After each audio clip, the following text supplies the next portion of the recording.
previously during the investigation. F.K. in the coffee.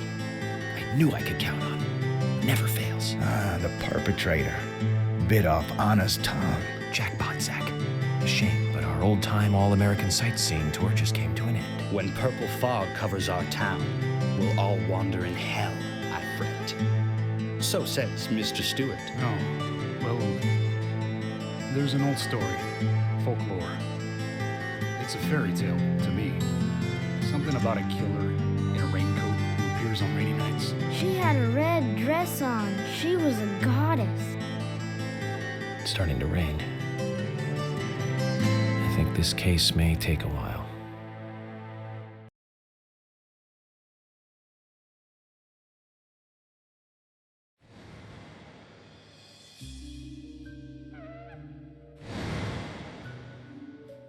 Are you thirsty?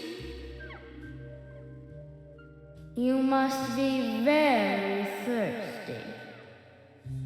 You only take milk with your coffee? Coffee with milk. That's all.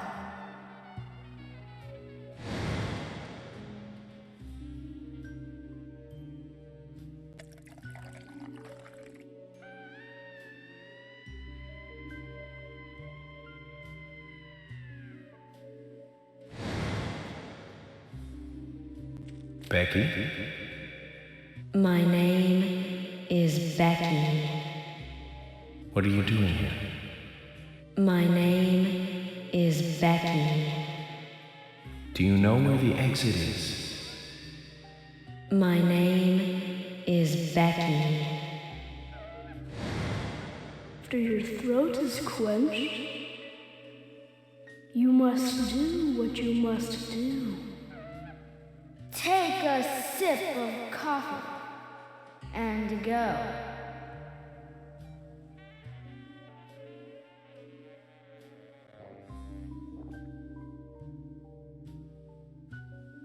Huh?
That's me. That's me when it happened.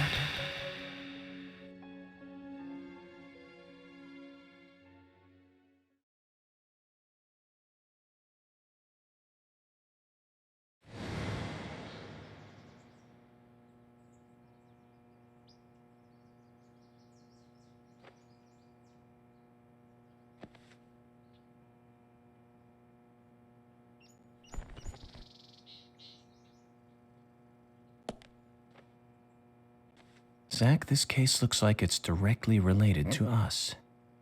I do not know how yet, but I do know I need some coffee. George said he'd have someone pick us up in the parking lot. Let's get some breakfast with Polly first.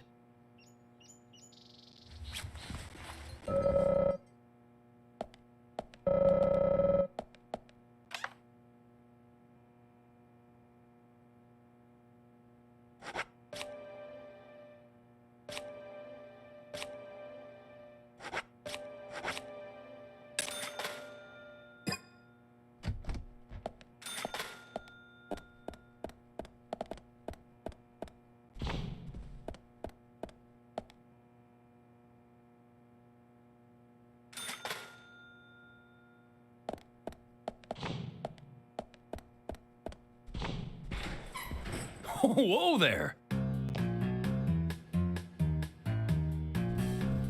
Did you need something? No, I was just passing by. I didn't think anybody else was here other than Polly. The door opening like that it surprised me, that's all.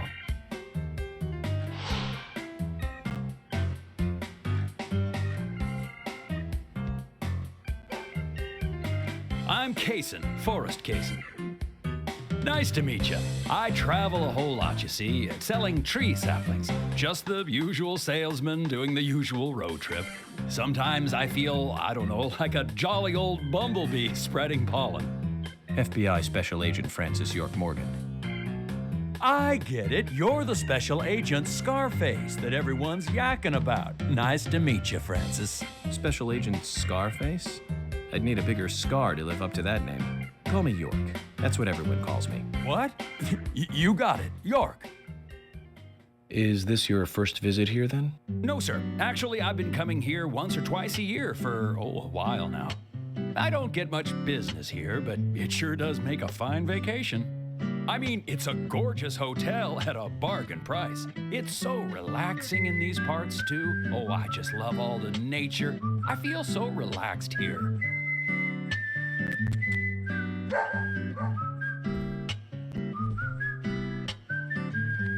Say hi to Willie. Oh, don't worry, he's a good boy. Do you like dogs? Hey, Willie. How are you doing?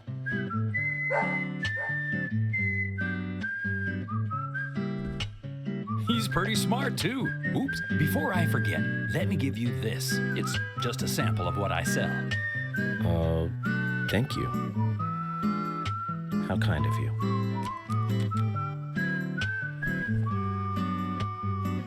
So, what brings the old FBI out here? Sounds like more than just a vacation. A murder, actually. The perpetrator is still out there. Try to stay indoors at night and during the rain. We want to prevent it from happening again, okay? Oh, it's a darn shame. Places like this used to be the safest in America. Could I ask you something? Do you know a lot about seeds? Seeds? Gardening, huh? You don't look like a green thumb, but let me tell you though, I'm pretty much the only one who can make those saplings sprout. There's a trick to it that can't really be passed on, you know? It's like, the secret of making a good smoked ham, something like that. But you know, once they sprout, you don't need to do much. You can leave it be, and why, it'll turn into a big tree no matter what happens. Kind of like those stocks that politicians buy that just keep growing and growing. Well, you just wait and see. This town is gonna love them. Right.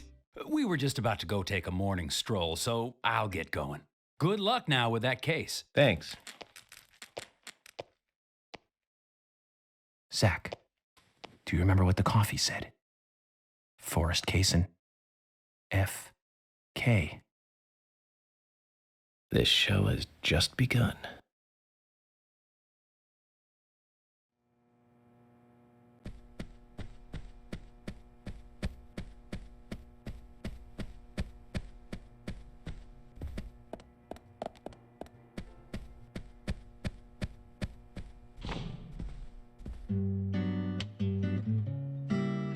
Breakfast looks as good as yesterday's. I hope you enjoy it. I will, and thank you. I just met Kaysen, actually. Oh, good old Mr. Kaysen. Did he give you a sapling? As a matter of fact, he did. Don't tell me he gives one to everyone he meets. No, only to the people he feels comfortable with. He told me. He must feel really comfortable with me. He must. Is there anyone he hasn't given a sapling to? Mustard? Okay, I'll just get it from the kitchen then. No, mustard has nothing to do with it. I was wondering if you know of anyone that Kaysen didn't give a sapling to. Oh, too much pepper. I did think it might be. I'm sorry. Zach, I forgot. We'll never get anything out of her, will we? Forrest Kaysen. He's hiding something. You think so too, right, Zach? but no need to rush. All secrets are hidden until they are inevitably divulged. The powers of entropy. The world exposes everything and causes chaos. Just like this coffee.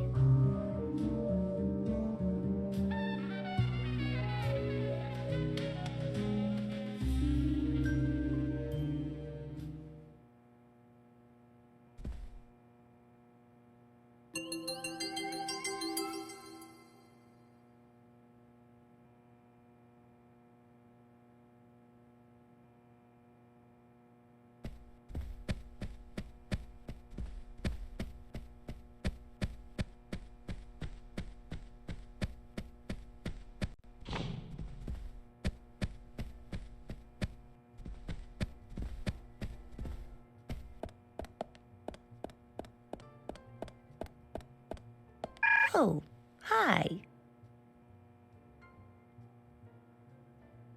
What's wrong, Polly? You look a little tired. I'm fine. Well, it's just that I was cleaning up my room, and so many memories came flooding back to me. Memories? Oh, my dear, Mr. Morgan, that's not the kind of question you should ask a lady.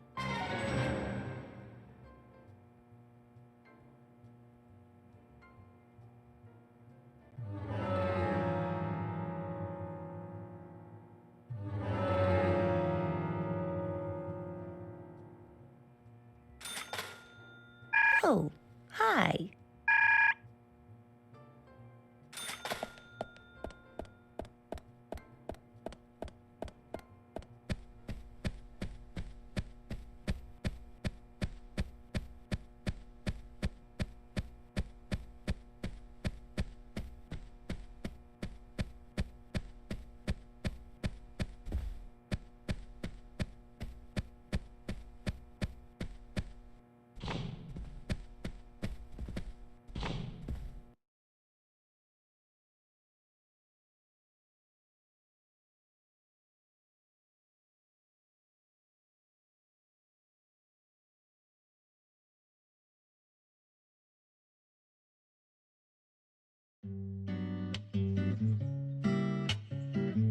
Good morning, Agent Morgan. Did you sleep well? Morning, George. Dreamland was quite nice. You do look well rested. Oh, I was up practically all night doing paperwork. Thomas helped me out, so I was able to go home and get some sleep, but not enough. Diane got back into town late last night. We should give her a visit. Which means going to the art gallery, correct? She lives and works in the office there, so it's the only place to find her. The gallery is open from 10 to 1700. Time for some art appreciation. A cultural activity in such a small countryside town. Amazing, Zach.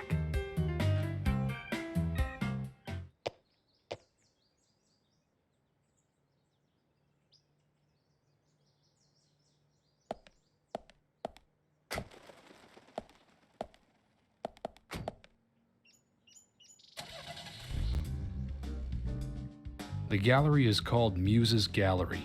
The Muses were the 9 daughters of the goddess of memory in Greek mythology. Ah, it's just like Diane to name it that way. Is she that intelligent a woman?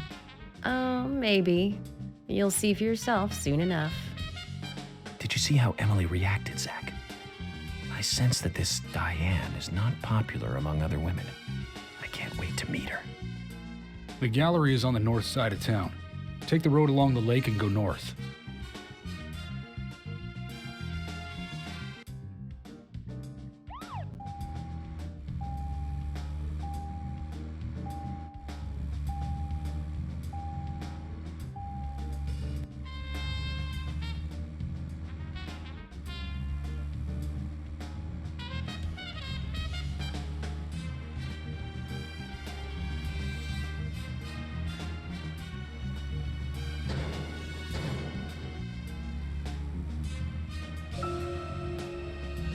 An art gallery in such a small town.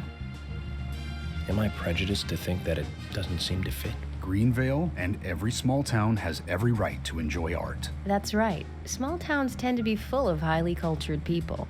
Although I can't say I've ever been to the gallery myself. George, what about you? Are you into art? Actually, yes. I like going to the gallery. It's very relaxing there. Really, George? I never knew that about you for all this time. Emily, please. I'm just as cultured as everyone else. Some people just have sides to them that you'd never expect. By the way, about Diane, the owner of the gallery. Is she the type that isn't very appreciated by other women? What do you mean? Exactly what it sounds like, Emily. Is she very attractive, especially to the opposite sex? So you're asking if she's sexy, right? Well, she does always wear high heels. And definitely, it's, hard to explain. But that doesn't make me biased, okay? She just seems to look down on people. She always has. I just don't like people like that. That must be because sex appeal has no effect on you. Now that's out of line. I'm sorry, Emily. I didn't mean to poke fun at you. You just reacted so strongly to Diane's name. I did not. It's like you're suggesting I'm the total opposite of her. Is that it? Oh, Emily, that's not what anyone is suggesting. Let's just drop this conversation, okay?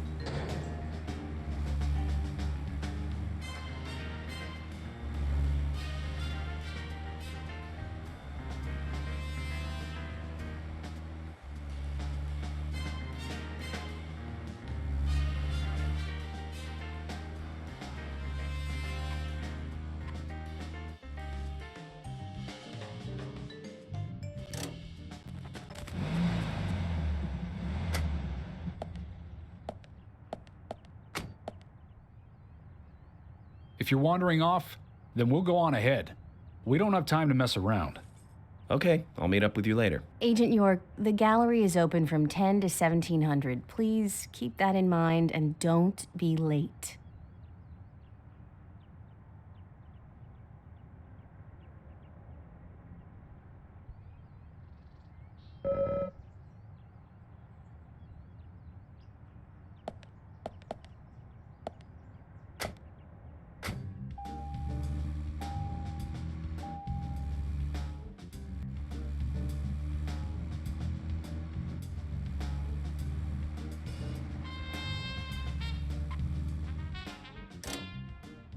Zach, is there something here that you want to check out? Well, the gallery closes at 1700. But there's no real reason to hurry. We need to pace ourselves for an investigation like this. Hey, Sigourney. I'm glad you're here. My pot, it's getting cold. Please, let's get going. Could you explain what you're talking about? What are you rambling on about? My pot's getting cold as we speak. Hurry! Hurry! Zach, I guess we're going to have to drive her home. But I wonder what happens when her pot gets cold.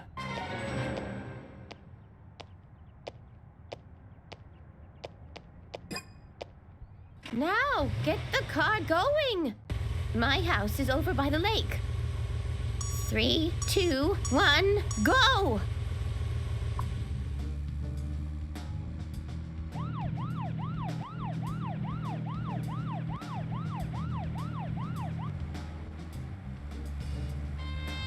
This is not good. It's losing more and more of its warmth. At this rate, my pot is going to get cold. Hurry! Hurry! Step on it! Why do you have to drive so safely? Can't you see my pot is getting cold?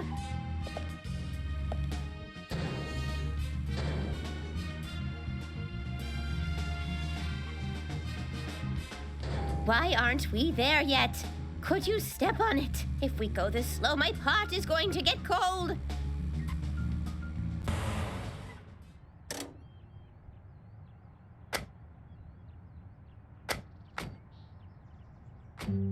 Oh, thanks to you, my pot is still warm. I'm glad to hear that. Don't get so excited, will you? Keep your voice down. What, are you going to tell me a secret? The pot knows everything. Hears all. If you can't find the person you are looking for, you need to look at things from a different angle. There is only one truth, but more than one is always visible. Like cooking a stew. Mix mix things in and wait for it to boil together. Just make sure it doesn't get burnt.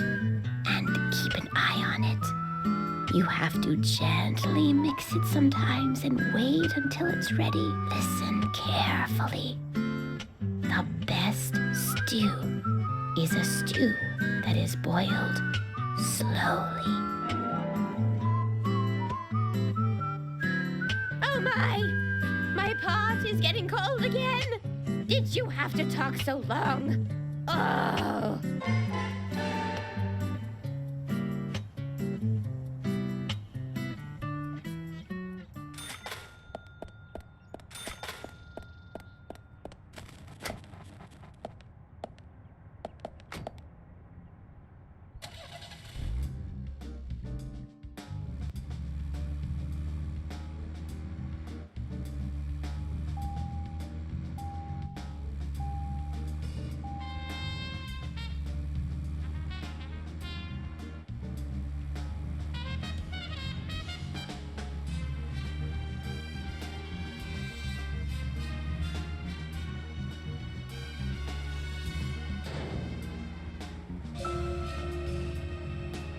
Zach, don't you think there are a lot of good-looking women in this town?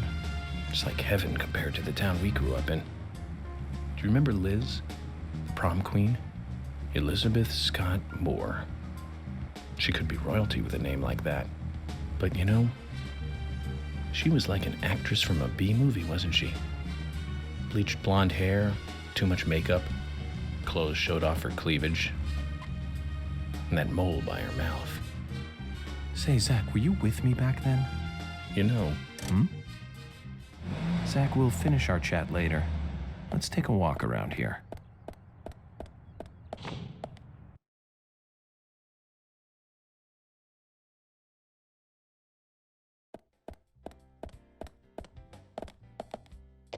Hey, bro. Hey, man. Keith, what's wrong? You're usually more upbeat. You really want me to drag you down too, FBI? Maybe I can pull you back up.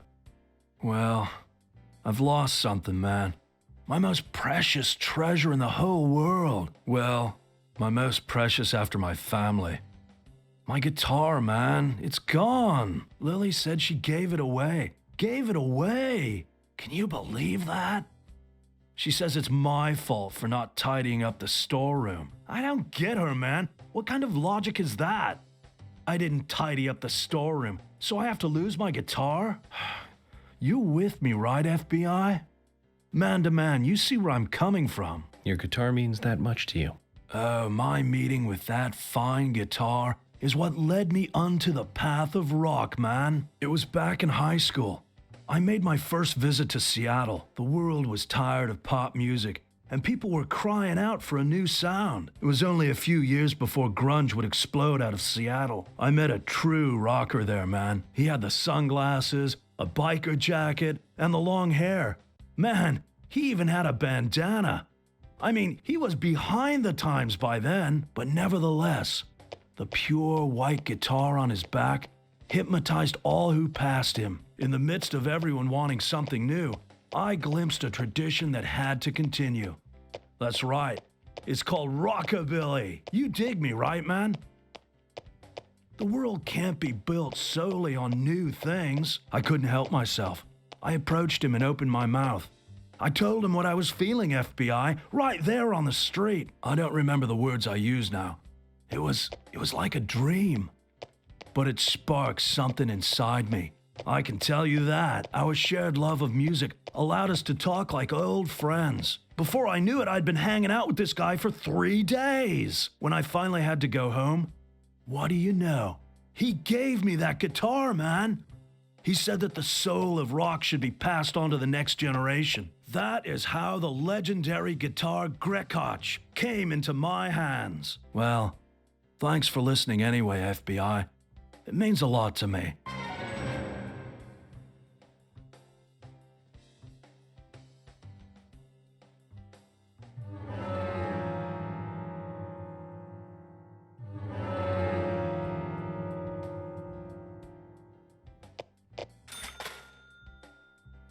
Hey, bro.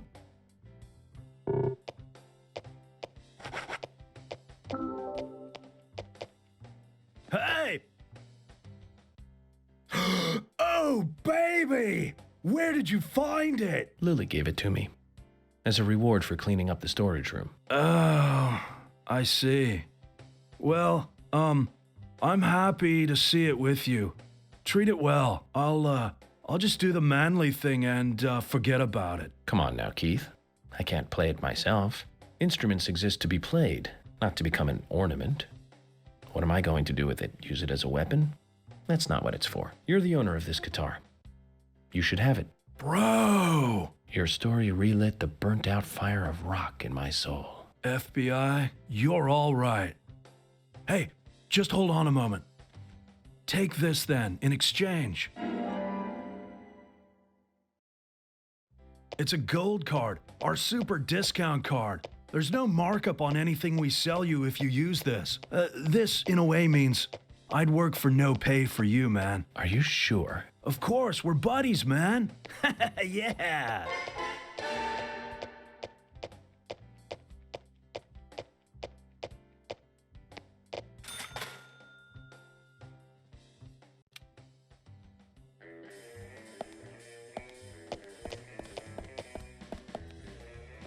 Hi there.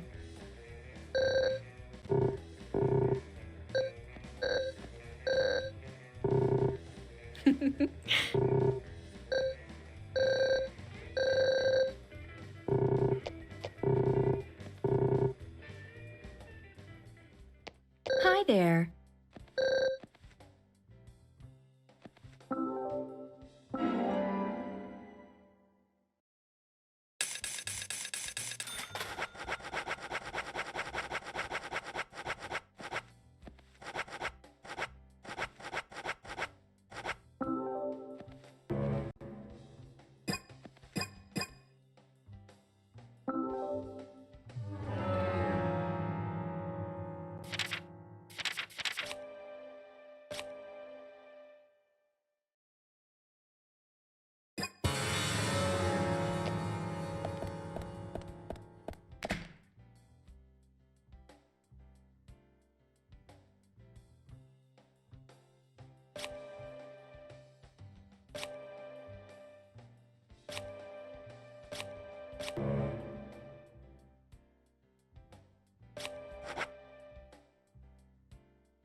Hey, bro.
I've been waiting for you, Benjamin. I've got a good one for you today. Don't go round spreading this one. I'll tell you another one when I see you again.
Hey there.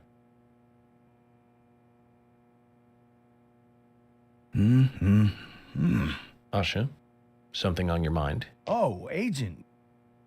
Just the person I wanted to see. I take it this isn't a chess problem. Is it something a little more serious? Oh, yeah, it's serious. I just can't figure it out. Now you've snagged my interest. Tell me more then. It's a question, well, it's more like a riddle that Fiona gave me. Now, you might want to write this down. It's a little long. Ag silver, Na sodium, Ge germanium, Er erbium, Li lithium, Kr krypton, Ir iridium, Sb antimony, Se selenium, Eu europium, and Sr strontium. The elements love you, Doctor. What are these? Elements from the periodic table? Oh, that's right. I thought it was some chemistry problem, but that doesn't seem to be it at all. Please, if you can figure it out, you let me know, okay? Okay, Asha. I'll give it a shot. You let me know as soon as you figure it out.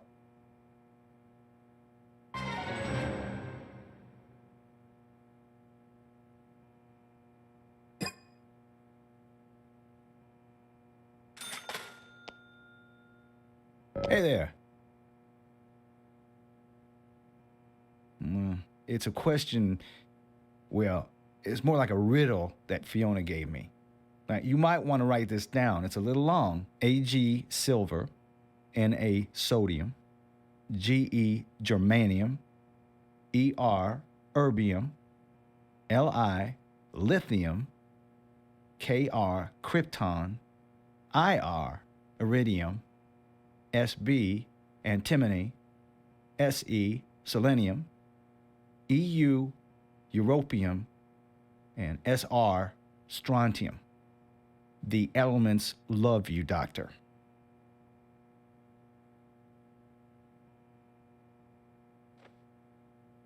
Okay, now read the first letters vertically down. Angel kisses? You still don't understand? Of course, angel kisses is Freckles. The answer's Fiona. In other words, Fiona is in love with you. Oh, I see. It's a very cute love letter. Those who have the courage to love have the courage to face rejection. And she is a brave one. Don't you think that's wonderful? You know, just between you and me, she's been sending me signals like this for over a year. Then why don't you respond? Is there something else you're interested in? No, there's no one else. I mean, don't get me wrong. I don't dislike Fiona. I don't know what to do. Usha, don't tell me you've... Yeah, that's right. I've never had a girlfriend before. Please now, don't tell a soul. Promise. I won't do your autopsy if you tell. Usha, that's a fresh new way of saying something horrible. Anyway, thank you for figuring this one out for me. Now, I'll handle the rest. Let me give you this to thank you.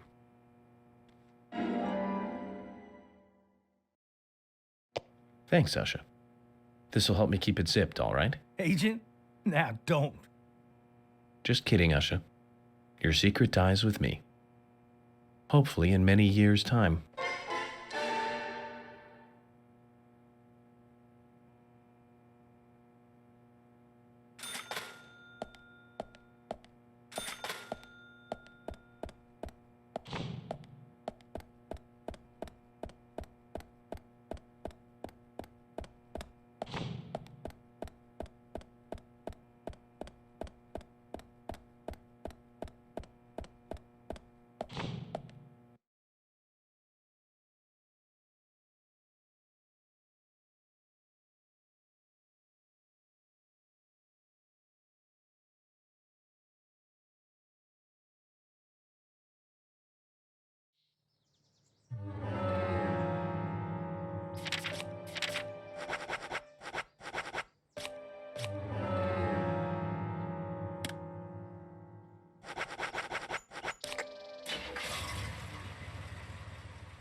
Now then, young fella, how do you feel about your current vehicle? My vehicle?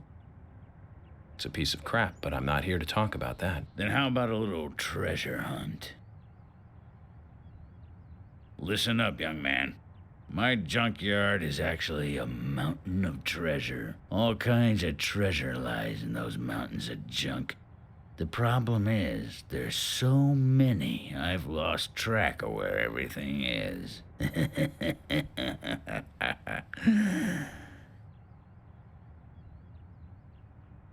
You've caught on already. I can see it in your eyes. I need you to head out in the yard and find certain things for me. If you help me out, I'll customize your car a little. What are you talking about? Didn't I tell you to shut up and listen to your superiors? Now, will you do it or not? I don't see any reason to refuse. Well said. First, I'll need some low gear parts. With that, I'll be able to boost the engine of your car. You'll find one around E5. Go! Don't just stand there, get going.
This is it. This'll save your life someday, son. You sure know how to exaggerate. You imbecile. Engine boost is vital for bringing back soldiers alive from war. Engine boost. Of course. Engine boost is the basis of everything. Let me tell you a war story, son. I was leading my unit at the very front line. Things were bad, and sanitary conditions were worse. Endless guerrilla attacks were stripping us of our manpower. Everyone was tired to their limits. There was one sergeant who really rubbed me the wrong way. The boys like to call him Crybaby Timothy. He really gave me headaches, I can tell you. How? Just by breathing. His posture was bad. He was weak, slow, easily distracted. I have no idea who thought he was capable of combat in a war zone. He endangered the lives of every member of the unit. Stomach pains. The worst stomach ache ever. Every one of us. It was just cooking. He was using food that was contaminated. I flew into the dugout toilet like an Apache chopper returning to base. I have to tell you, it was a close call. My engine was boosting. And that's what got me there safely, right in the nick of time. What happened to the unit? You really want to know? It was a terrible sight. Powerful, athletic men reduced to walking dead, blinking like crazy, shaking with pain. Their confidence and self-esteem were all crushed. They almost didn't recover. An interesting story. So you see the need for engine boost now, do you? I'll keep my side of the promise and get to work on your vehicle.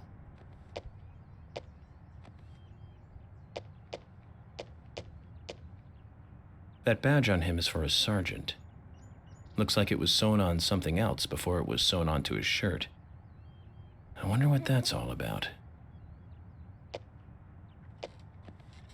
I put in longer pistons and optimized your lower gears. That should add boost to your speed when you accelerate. But there's still plenty of stuff I can do to make your car go faster. Just come see me again and I'll customize your car a little more.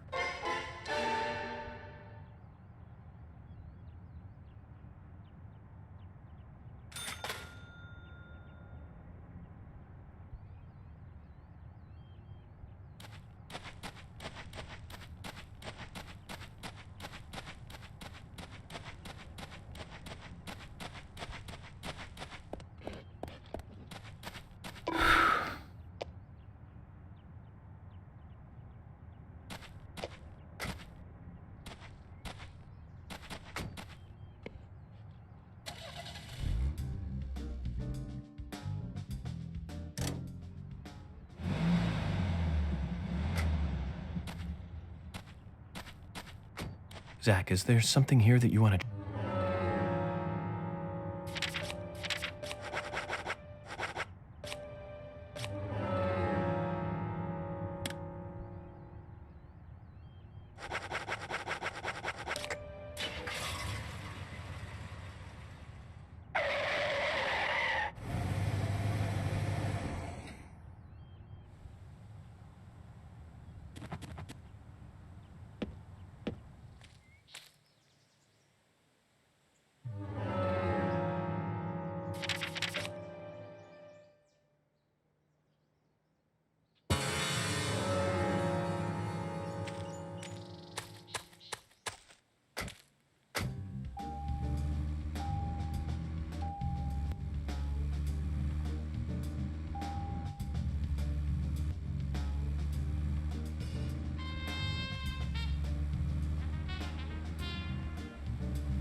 Zach, picking up from where we left off, Zach, we'll finish our chat later. Let's take a walk around here. We saw someone. We really did. Isaac, Isaiah, what exactly did you see? Someone in the forest. Standing under Anna's tree. Not a goddess. A little different. A ghost? Yeah, maybe it was a ghost. Ghost? What makes you think that? We found this on the ground there. Would a ghost drop this?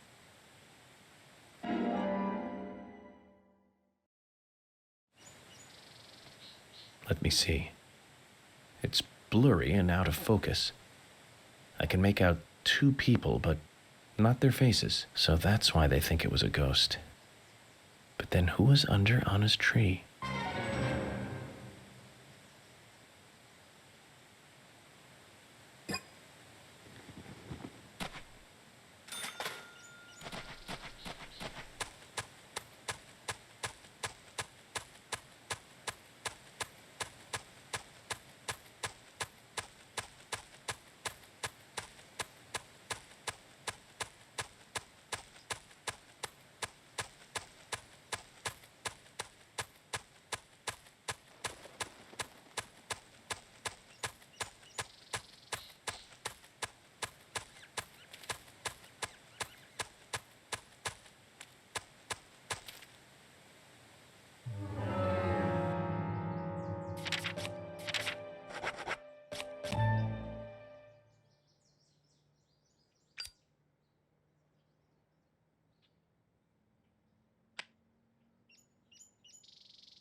It's still not right. You've certainly gone to town this time, haven't you? There's something I really want to cook, but I can't remember what it is. You can't remember? It's something you want to cook, right? Well, that's the thing. It's something my father made for me once, a long time ago. My mother was sick, so he had to cook. That was the only time he cooked.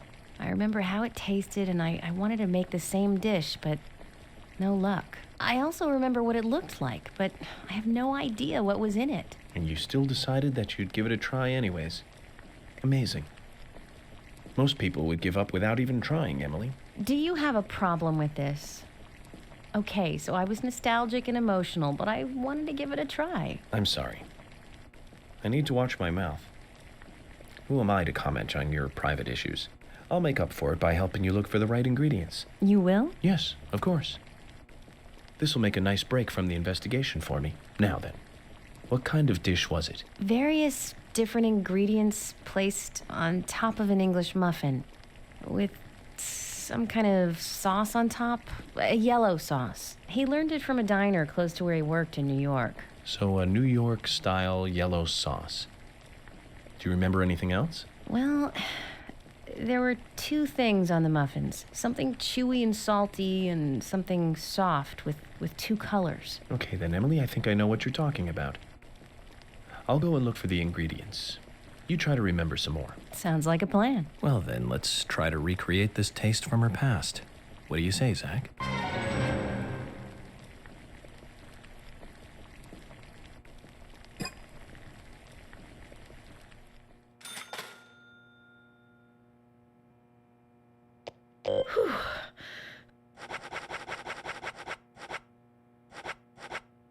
Emily, here's one.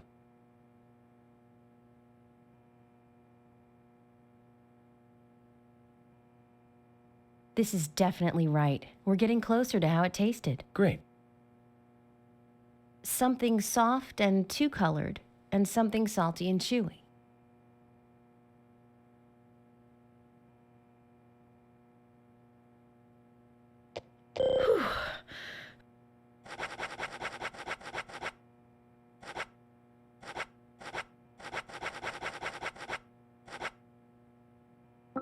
Emily, here's another one.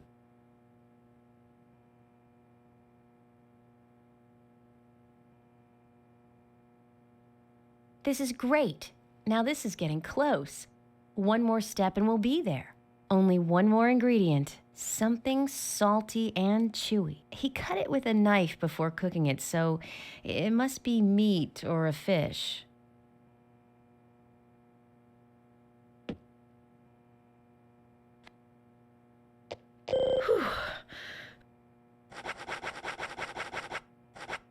Emily, here's another one.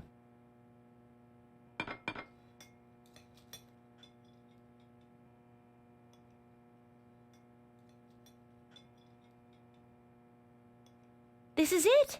That's exactly what it tasted like. Eggs Benedict.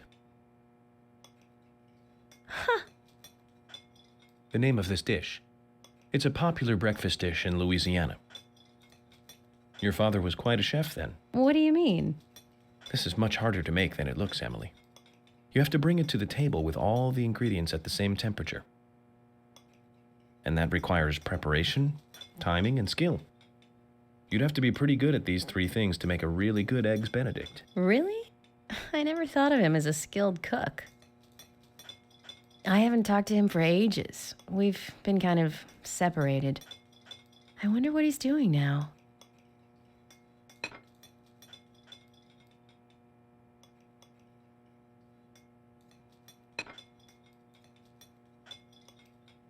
Do you have his number? I think so. Probably stuck in the old picture album. Emily, just interrupt me if I'm out of line here, but I'd like to tell you how I like to think about these things. People develop their own personality through interaction with other people. Whether they like it or not, that's how it happens. I don't know anything about the past between you and your father, but the fact is, you enjoyed making something that he cooked for you. He's a big part of your past, which means he's part of you. That's normal, and you have nothing to be ashamed of. So why don't you give him a call? but I wouldn't know what to say. We can talk about this recipe. That'll be a good place to start. Thank you, York. I'll give him a call after you leave. I don't want you standing over my shoulder for this. Okay, good. Here, take this. A gift for helping me with my cooking today, and for everything else.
Hello?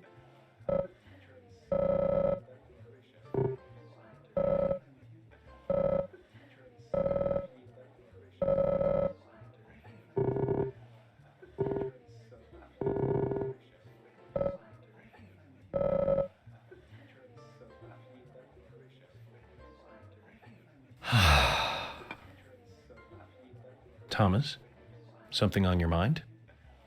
Actually, Agent York, something has been bothering me recently. Bothering you? How? Well, there's this customer who always gives Carol trouble. Is it affecting business? He probably doesn't mean to, but, well, yes, to answer your question. You're an officer of the law. Why don't you just arrest him? Well, you see, he's not exactly breaking the law. No violence. He hasn't physically attacked her or anything. I understand, Thomas. If it's bothering you, then I'll take care of it. What? Aren't you busy with the investigation, Agent York? That won't be a problem. So tell me about this unwanted customer. Well, he isn't here right now. He usually comes in after 2100. I'll take a look in from time to time.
Hello?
You've got quite a selection here. No wonder people come from all around.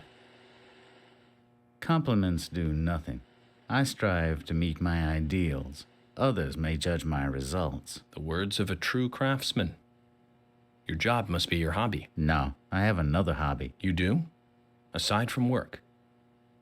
Tell me then, what is it? It's nothing special. Since I was a kid, I always liked to collect cards. Cards?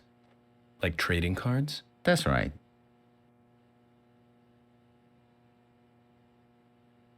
That reminds me.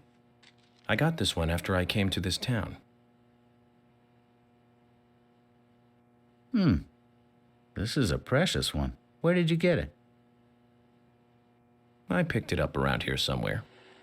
I didn't really think much of it. I see. Then how about a trade? A trade? Here's an idea. As a collector, I just love looking at rare cards. I'd love to take a look at the cards you have. I won't take them from you. And I'll give you something, depending on how many you show me. You'll pay me just to look at my cards. You really must be a card freak, huh?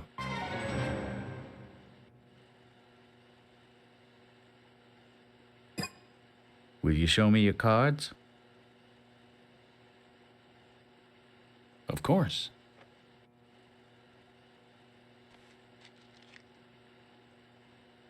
You've got more than 8. I've never seen any of them before. I appreciate you showing them to me. Here's a little something, as promised. If you find any new cards, come show them to me, will you?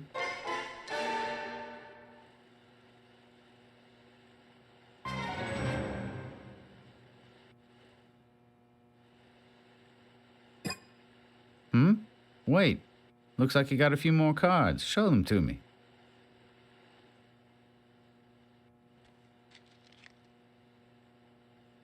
Looks like you have more than 16 here. That's very impressive. I appreciate you showing them to me.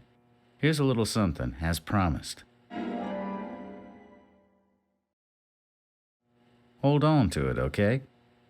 If you find any new cards, come show them to me, will you?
that's a pretty girl. I wonder who she is. Polly's daughter, perhaps? Maybe a granddaughter. Might be worth asking her.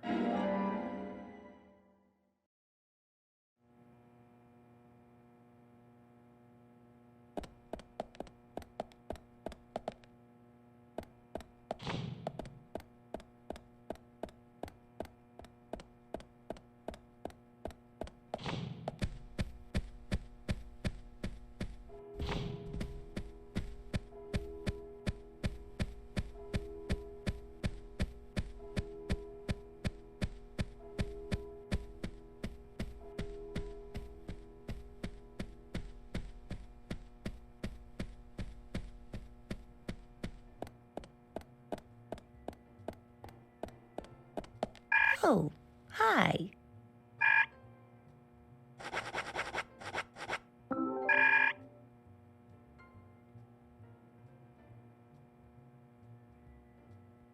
Oh, hi.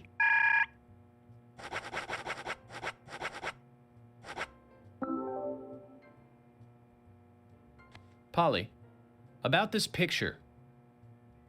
Oh, that's me when I was young. Well, that's that. What about it, Mr. Morgan? Oh, nothing. Forget it. Oh, it brings back memories. There was a Miss Greenvale contest in town, and I was so young and daring. I entered the contest, you see. It's embarrassing just thinking about it now. There's nothing to be embarrassed about. You look beautiful in this picture. Yes, yes. And the food was just wonderfully delicious. So, Polly, where's the trophy? Oh, Mr. Morgan, I never said that I became Miss Greenvale. There were no trophies for second place. You mean this pretty girl in this picture was second place? So who won first place? Are you serious, Mr. Morgan? It couldn't be more obvious. It was Sigourney. Sigourney? The lady with the pot? Now, she was beautiful. All the men in town were crazy about her. Well, of course, aside from my husband, that is. Oh, you should quit smoking, Mr. Morgan. That's right, Polly. Well, thanks for bringing back such a wonderful memory. I can't give you this picture, but please take this instead.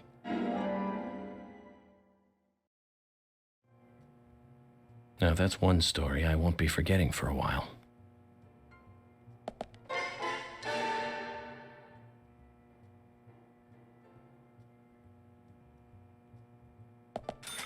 Oh, hi.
Zach, picking up from where we left off, Zach, don't you think there are a lot of good-looking women in this town?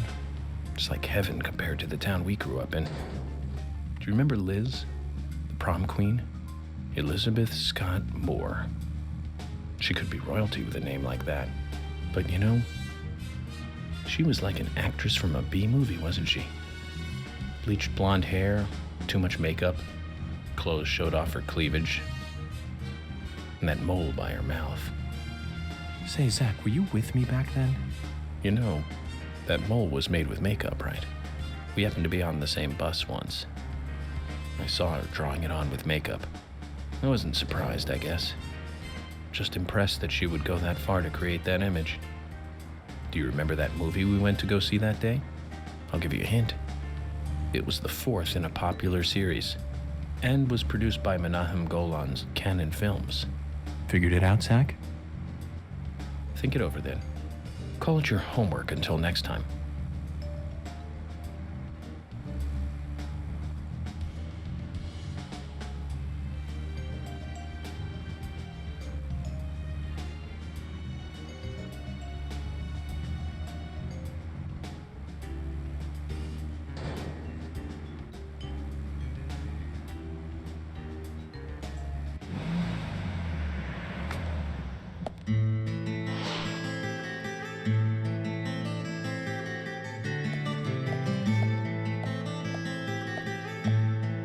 Emily, Mr. FBI agent made it here all by himself.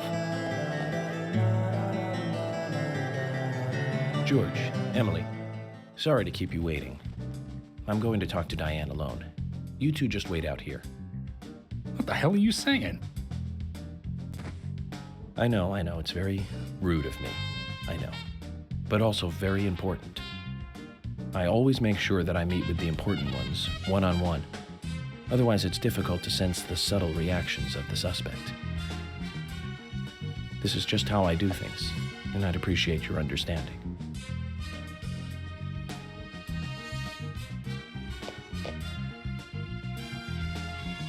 But go on then.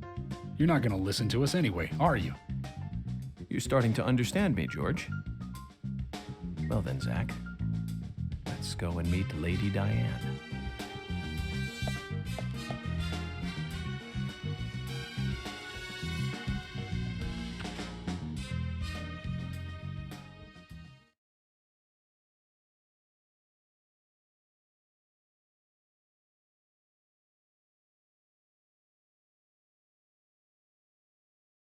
Hello? Hello?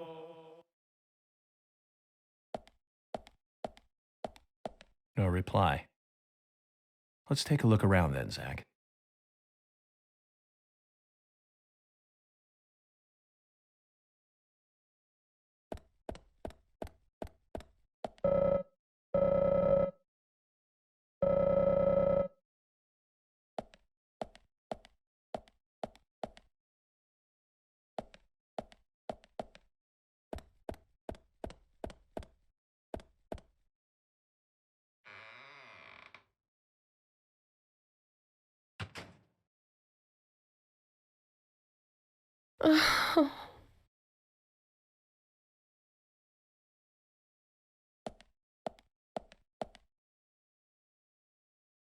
Hello, Olivia.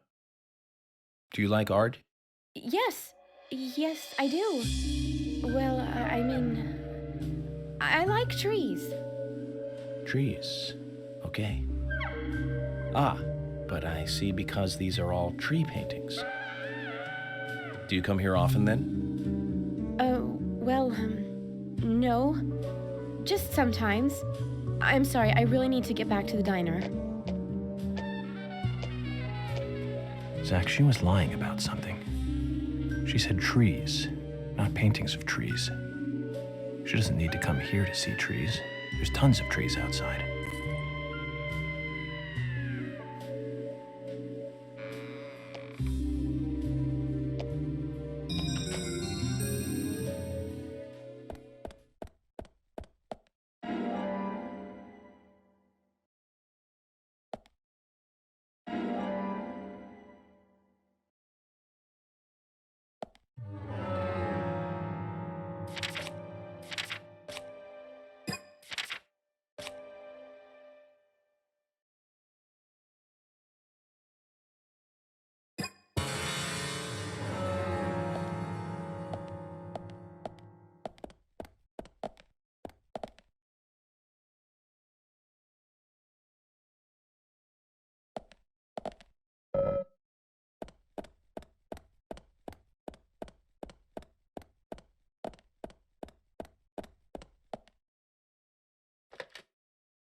This.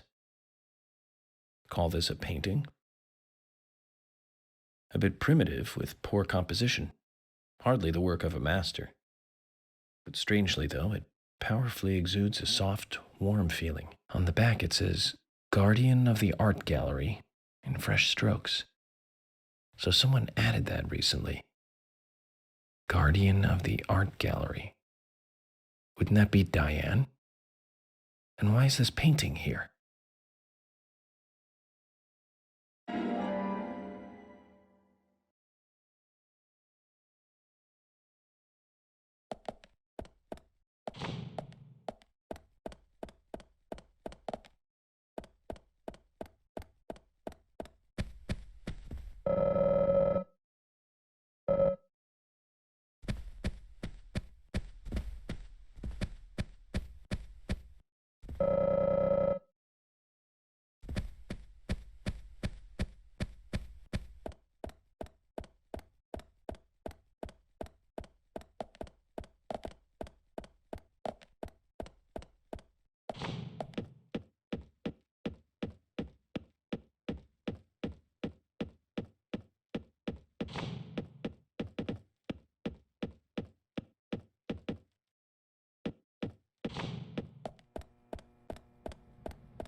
Zach, something is still missing. We need more clues.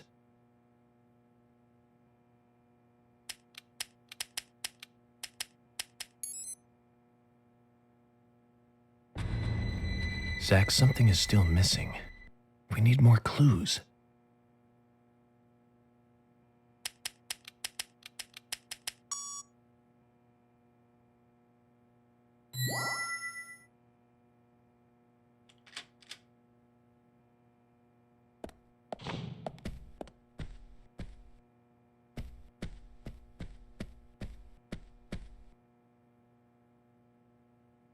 Like I said, there's no point in you having this. I can put it to far better use. I'm taking it with me, okay? That's fine by me then, as you wish.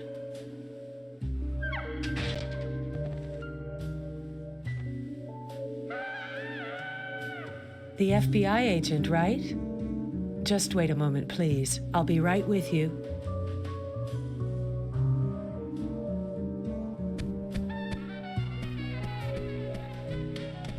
So there's no way you could have been at the scene of the crime. That's right. I was drinking at the bar with Nick until early morning. I'm sure if you ask him about it, he'll say the same.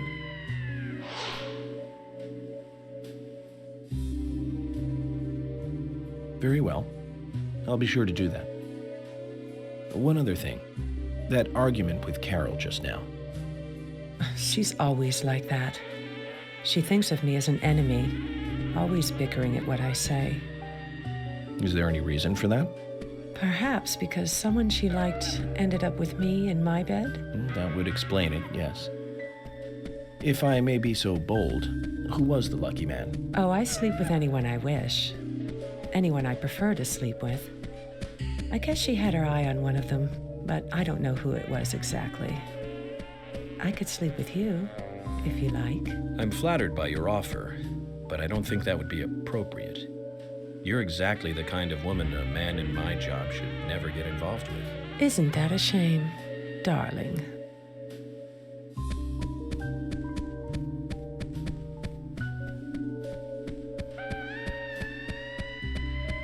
I'll be frank. Right now, you are not a suspect. But both Zach and I are certainly feeling shaky about you. If you want to remain in the clear, just watch yourself from now on. Oh, you don't know, do you? Artists and art lovers, we love a good thrill. Thank you for your help. I have nothing further to ask you at the moment. Goodbye.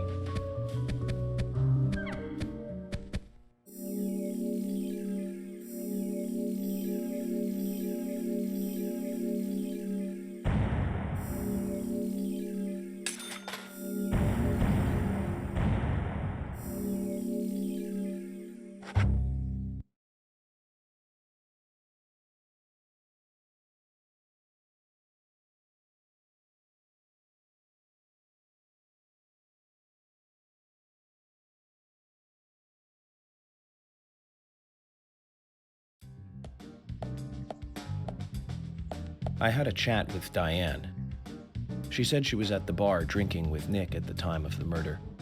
We need to confirm her story. Let's talk to Nick at the diner.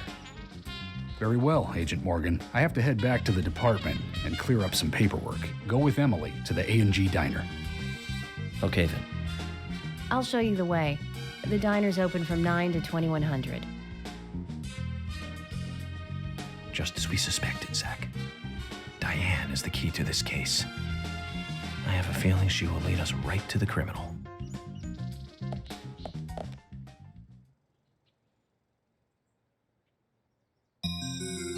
That's Kaysen. Looks like the show has just begun, and it has an all-star cast.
If you don't mind me asking, where is he now?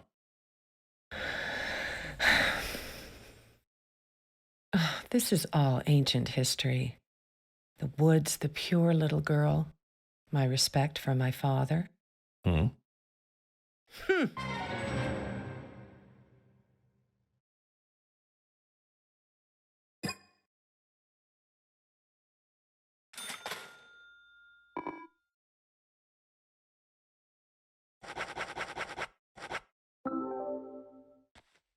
I'd like to ask you about this painting.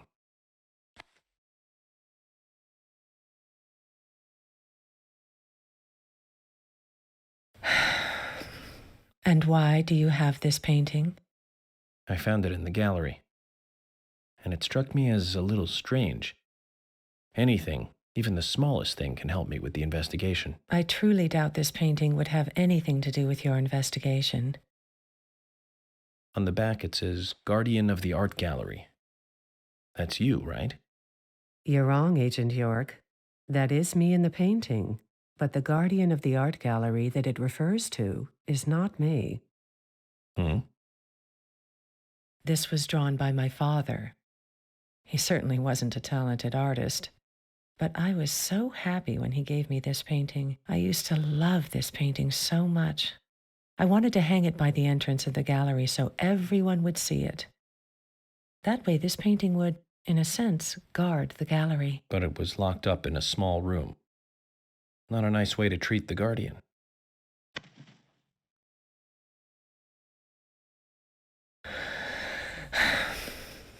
No, that'll be it. Apologies for prying and for bringing out this painting. It's okay. It's nice to be able to talk about the past every so often. Here, take this. It's a small gift.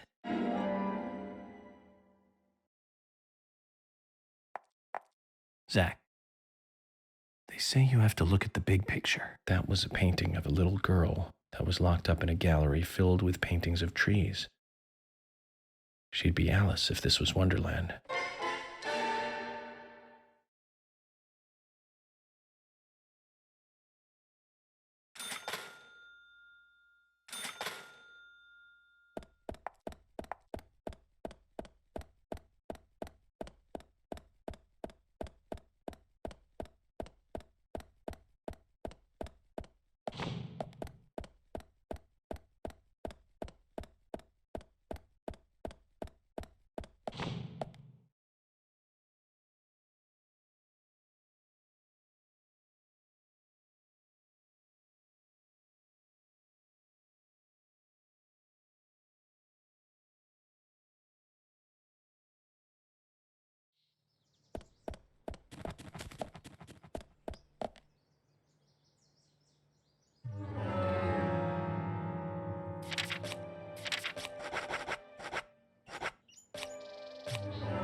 Emily, were you waiting outside for me? Should I have gone inside and started the 20 questions? Well, that would have been fine with me. Shall we get something to eat then? Someone should teach you how to be more considerate. And now you want something to eat? I thought we were going to question Nick.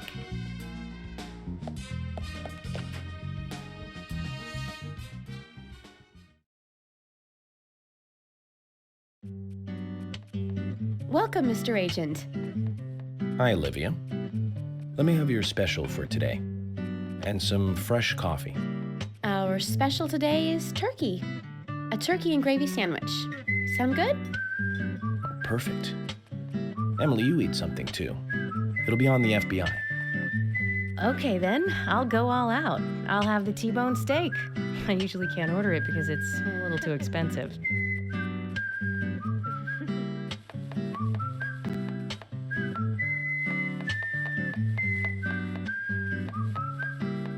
Nick and Diane. They hardly make the perfect couple, do they? Is it widely known that they go drinking together, just the two of them? To be honest, I don't pay attention to these things. Not into local gossip? Well, when I moved here, I was still in high school, and I kept wearing the same wild clothes from my school in Seattle. I was young back then. And before I knew it, there were rumors all over the school. She'll screw anyone. That's what they said.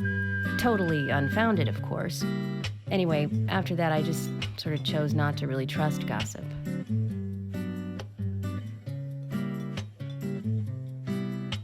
I get where you're coming from. I used to dress like a hardcore punk rocker when I was in high school. You? A punk rocker? Nobody took my side, even when I had good grades. People rejected me just because of what I wore. I was young back then, too. Even still, I just don't see you as a punk rocker. And you laugh? Look at you. No makeup on, dressed in uniform, eating a steak for lunch. Okay, back to work. Let's talk to Nick.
There's something I'd like to confirm with you, Olivia, if that's okay.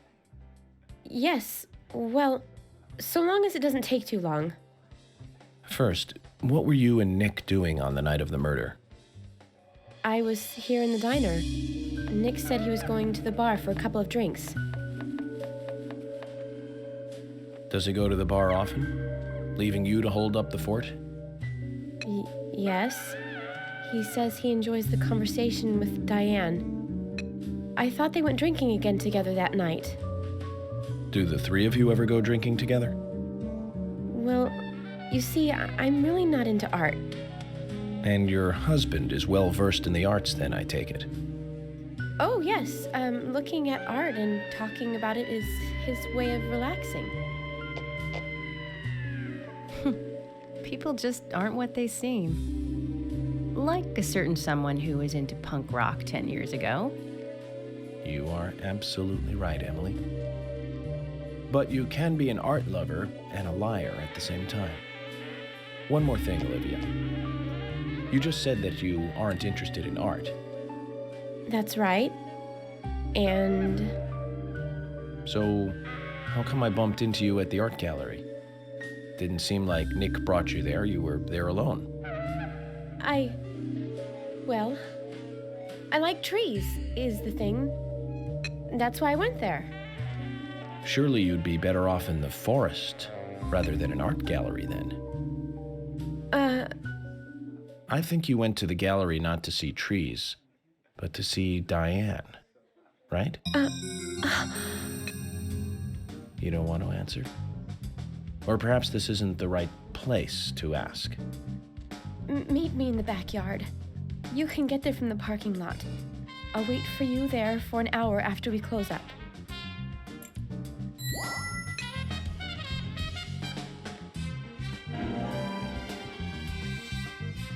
They close at 2100. Should we get something to drink and wait?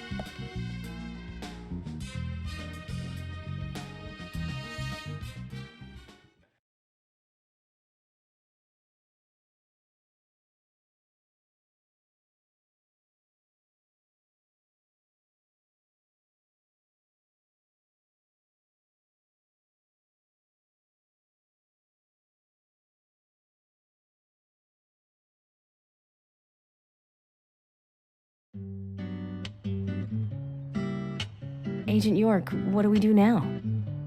I want to hear what Olivia has to say.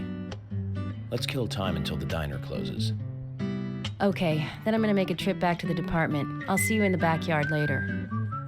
Okay, sounds good. See you later then. Zach, about Olivia. I presume she wants to tell us something about Nick and Diane. Let's hope it's not just something for the gossip columns.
Hello?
Hello?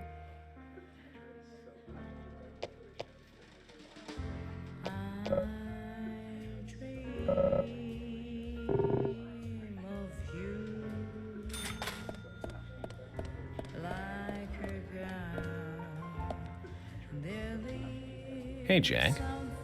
You're in a good mood tonight. I've got nothing to say to the cops. I'm glad to see you haven't changed one bit since our last conversation. I take it you have a thing for Carol.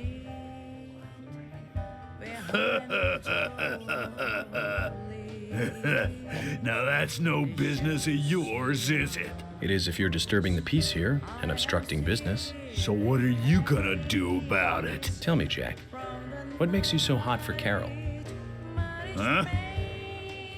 Ah, she's hot. A total babe. She's hotter than anyone I know. Or than anyone you know? Oh yeah, baby. She's number one. That's why I'm not going anywhere. Oh, Jack. She don't know what I do outside the house. It's none of her business. I see. So you wouldn't mind if I play the tape of this conversation back to her? Huh? My job requires me to record every conversation that I have. But your wife won't mind, will she?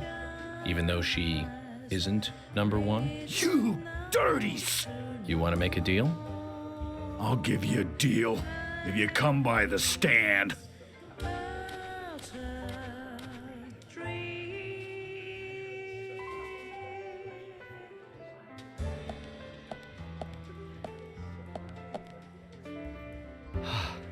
I almost had a heart attack. What were you gonna do if things turned ugly? The odds were against him, Thomas. We wouldn't lose in a 2-versus-1 fight in a bar. 2 against 1? You mean you were counting me? You must be kidding. I'm joking, Thomas. I've never seen a situation like that actually turn into a barroom brawl. I find that hard to believe. FBI agents must be really good at handling situations like that. It's amazing you guys really record every single conversation you have. What are you talking about, Thomas? I don't carry around a recording device. Really? But you said... You mean you were just bluffing?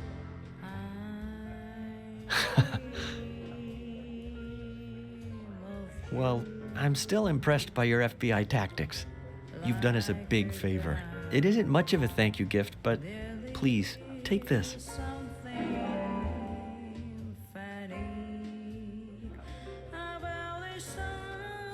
Zach, wasn't that fun?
Well then, Olivia, talk to me.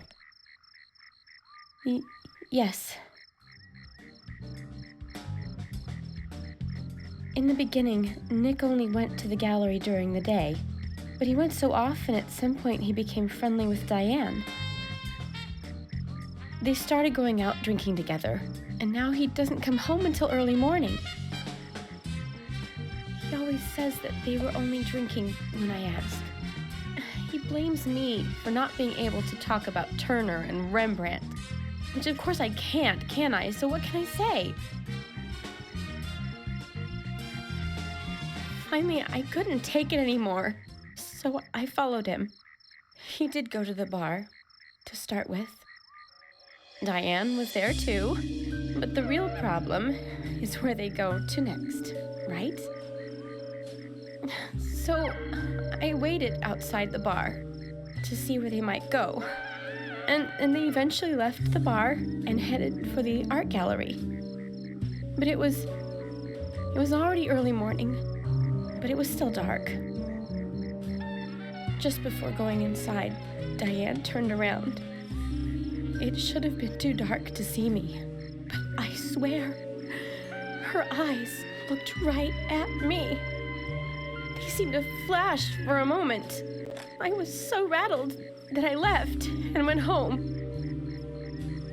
The next day, Anna was found dead. I didn't know what to do.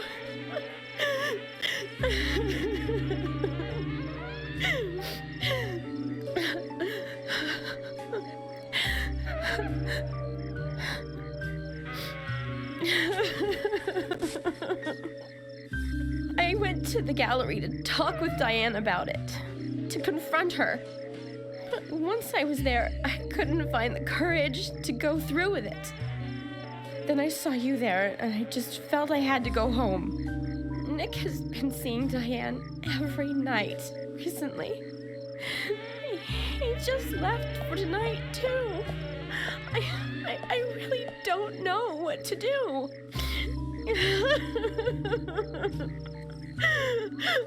York, we ought to take Nick in for questioning. No, not yet. This alone isn't enough. Emily, answer me. This is Emily. Agent York is with me, too. I've just received word from Thomas at the sheriff's department. Something has happened at Becky's house. It was called in by Quint, but he wasn't making any sense. We have no further details. I've sent Thomas over there. Can you go back him up? Yes, sir. One other thing. It sounded like he said, Raincoat Killer. This may well be related to the murder case. Take all due precautions. No! It couldn't be! Nick! Oh, please, no! What can I do? Nick! Oh, Olivia, Nick. calm down. Emily, take care of Olivia. I'm heading over to Becky's. She lives in the big house over by the lake. Hurry! I just hope this isn't anything serious. Damn it, Zach. We may have screwed up during the investigation.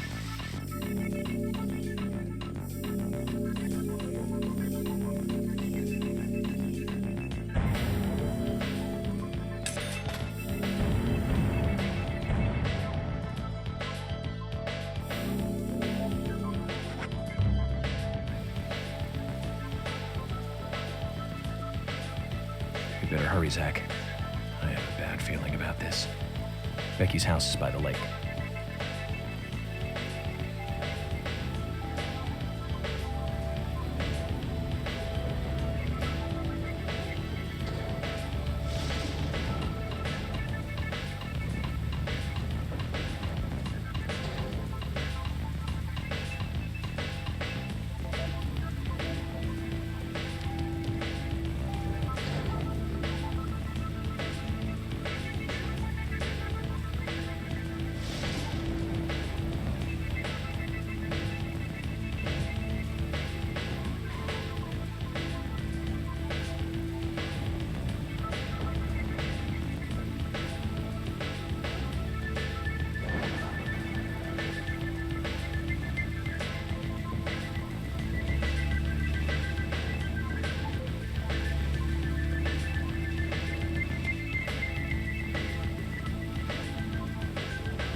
sorry. That's all he would say since I got here. Quint, tell me, what did you see in there?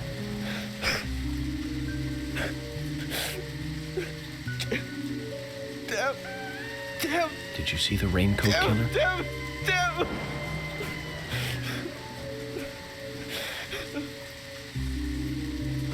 Huh?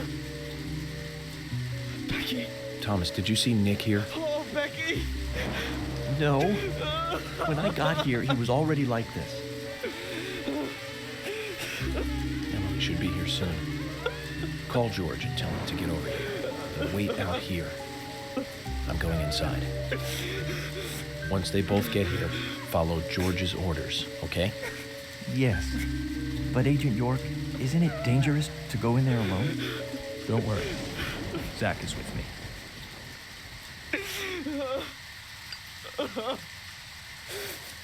Zach, let me smoke one first.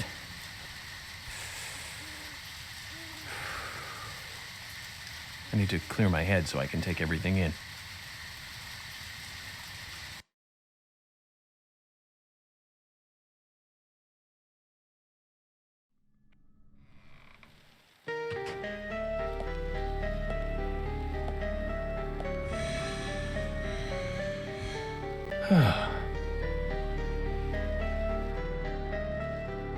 Zach, they're here too. I had a nasty feeling about this. Let's hope it's not a big welcoming party.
Huh?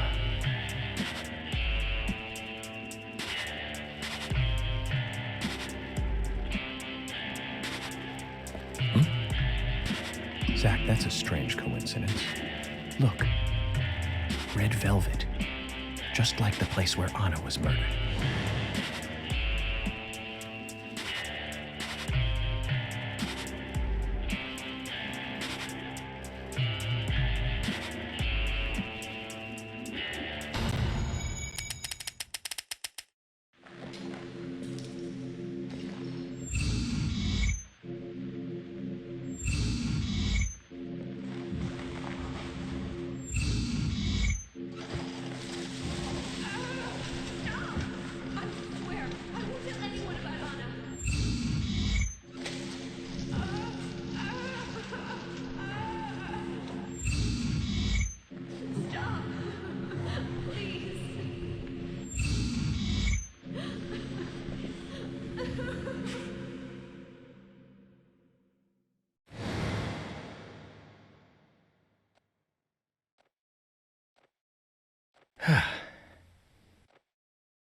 Too much noise. We're still missing a vital piece of the puzzle.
Huh?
Amazing.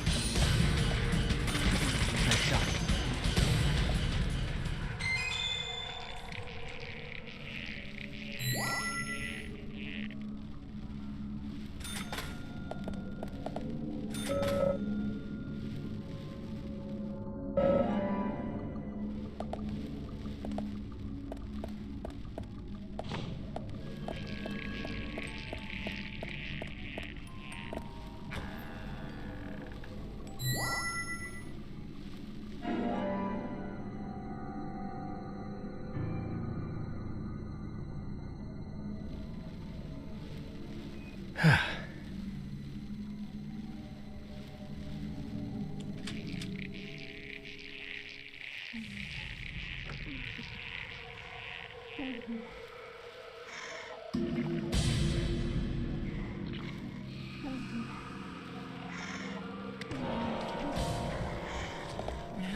Nice shot. Amazing.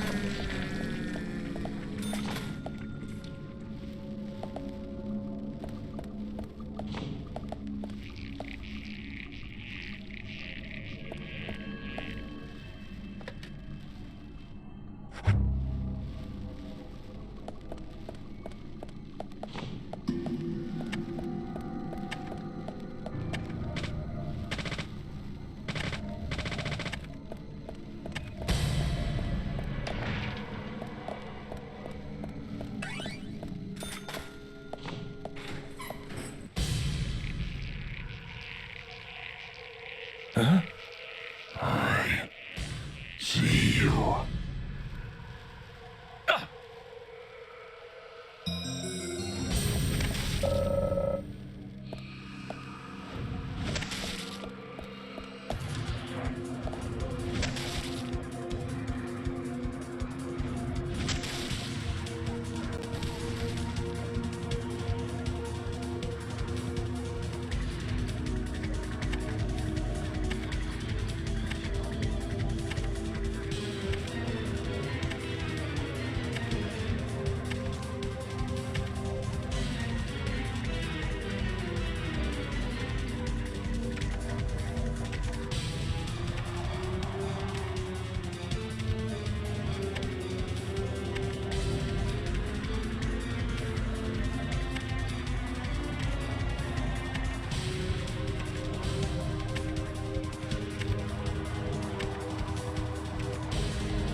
Zach, this is a waste of time. Let's go.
Huh?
Bullseye. Amazing.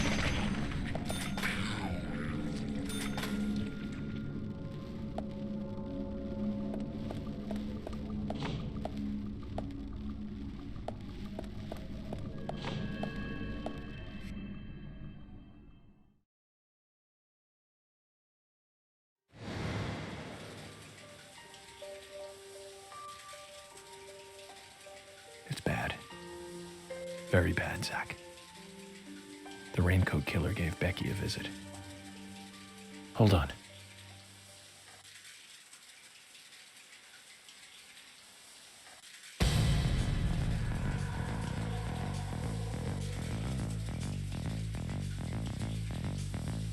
Can you hear that? Is it rain? No, it's the shower. Zach, the bathroom, quick!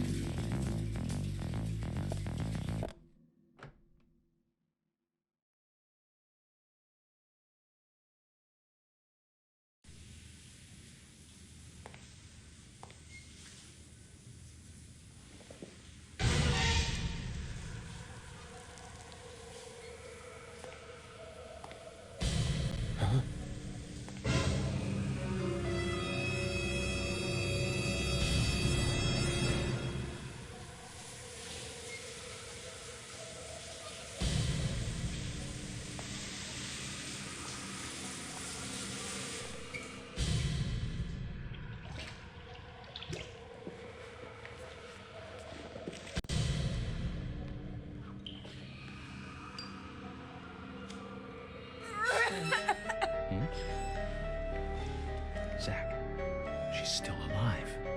Who did this? Who was it, Becky?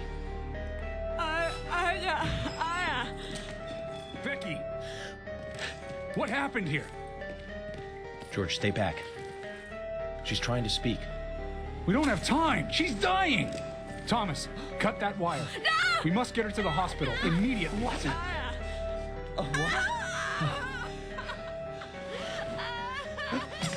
What are you doing? Get out of the way! I'll do it! No, don't! George, stop!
Huh?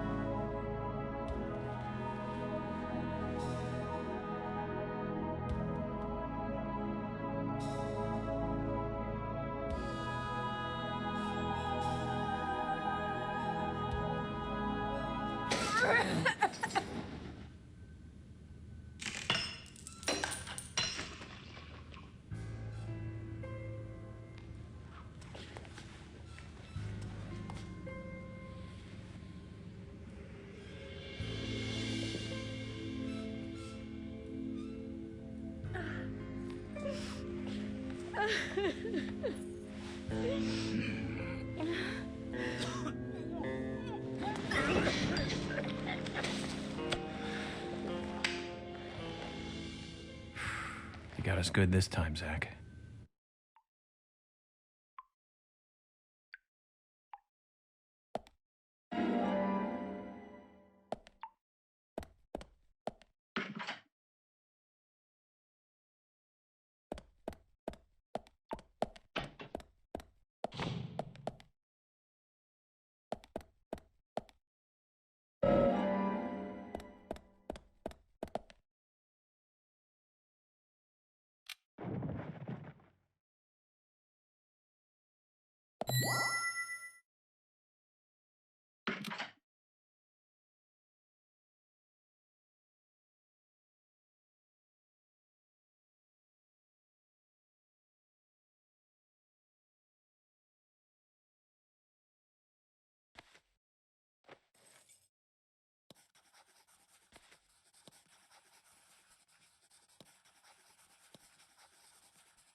My dear sister, I'm so sorry. I was a fool to fall for a man like him. I don't have the words to apologize to Anna.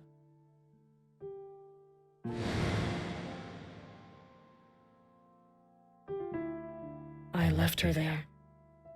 She was suffering so much, and I just ran away.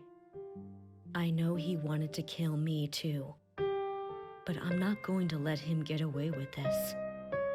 I followed him after he was finished. He carried Anna into the woods. Anna was holding on to that precious locket of his. He couldn't remove it from her hand, even though she was dead. But she let go of it for me, though. It was like she gave it to me. So I brought it home. I might be able to bring Anna's killer down with it. I want you to see it. I know even he wouldn't dare to harm you. He'll catch me, though, if I go into town. I'm trapped in my house. So I've asked Isaac and Isaiah to deliver it. They totally believe that Anna became a goddess. I believe so too. She looked so beautiful, as though she might smile back at any moment. I have something else to confess to you. I borrowed a pair of your shoes without asking and broke the heel on one of them. I'll send them along with the locket. I'm sure the shoe can be fixed.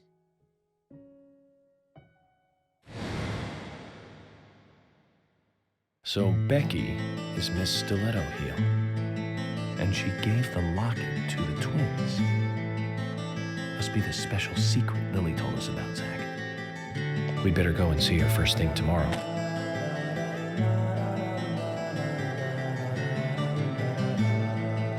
Emily, who might this sister be that Becky was referring to here? That would be Diane. Didn't you know Diane and Becca were sisters? I should have known, Zach. We're all family here.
Previously during the investigation.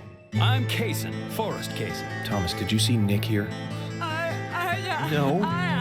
When I got here, he was already like this. What are you doing? Get out of the way! I'll do it! George, stay back. She's trying to speak. No! It couldn't be! Nick! Oh, please, no! You got us good this time, Zach.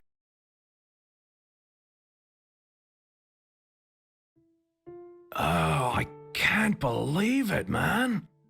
Now that's heavy. Me neither. When did Becky stop coming to work?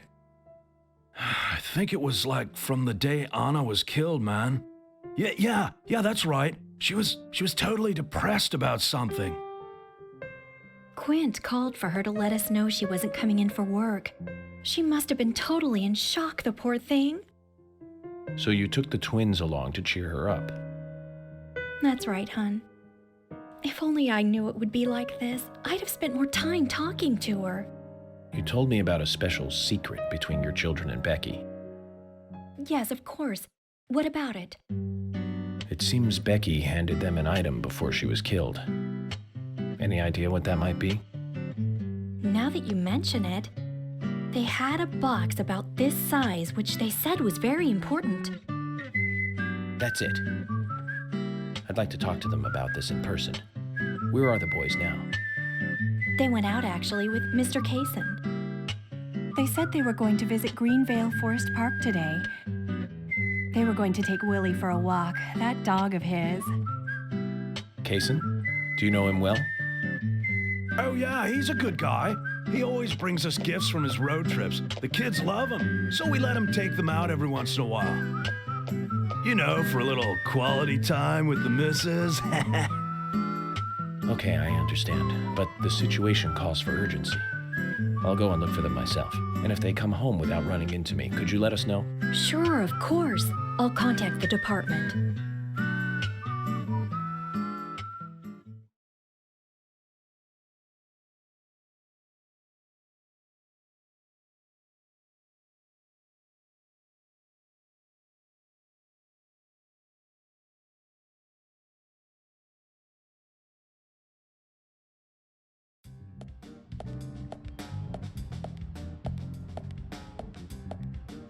Isaac and Isaiah aren't here.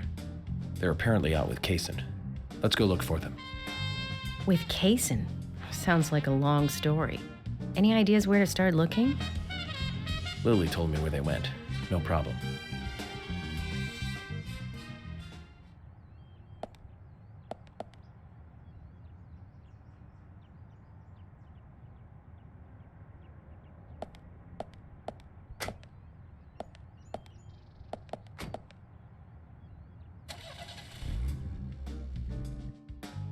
And today, we're stuck here having to search for lost children. They're not lost. We're the ones who are lost. And so we are, Emily. Zach, we may as well have fun if we're getting lost. You sure know how to take your time at a time like this.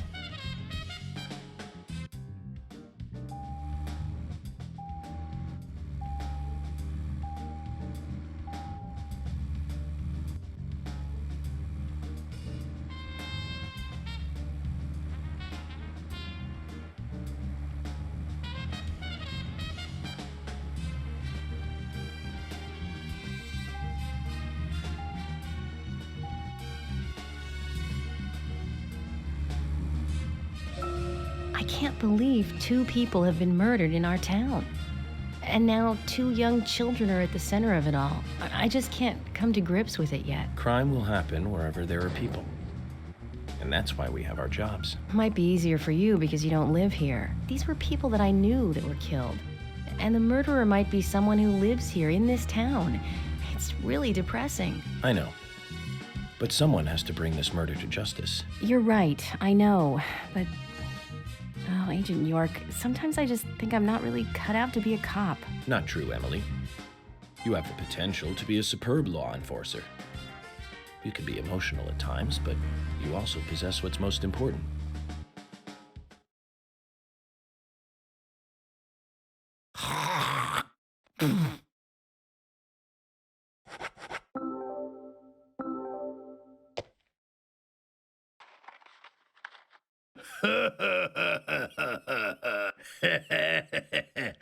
Benjamin, today's a big day. I'm one lucky fella now, ain't I?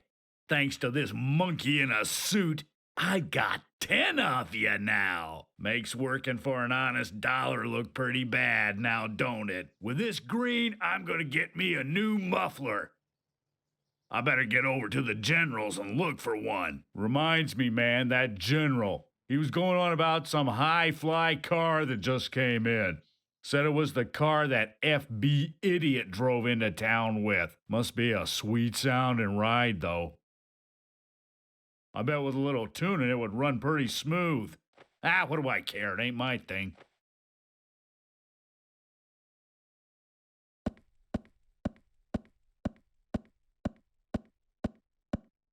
Zach, I think I understood what he was talking about. My car is at the General's junkyard.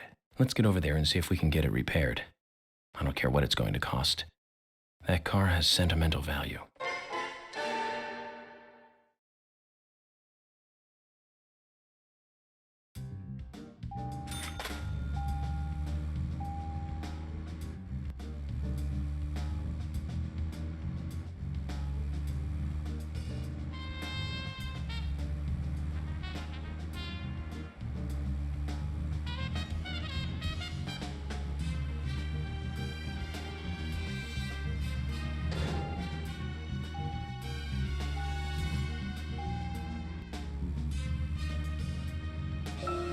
I'm thinking.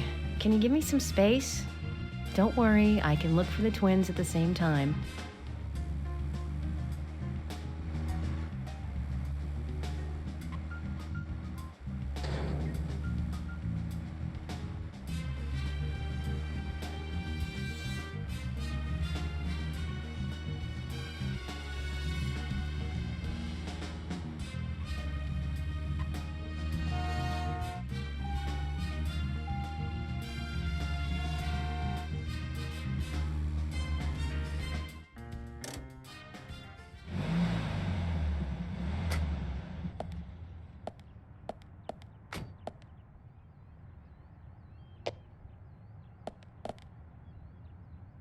Is there something you want to check out? Well, either way, it doesn't matter. I can see you won't be rushed. I'm gonna go ahead, okay? Okay, that would be fine. Then I'll head over to the place that Lily mentioned. Don't take too long before you catch up, okay?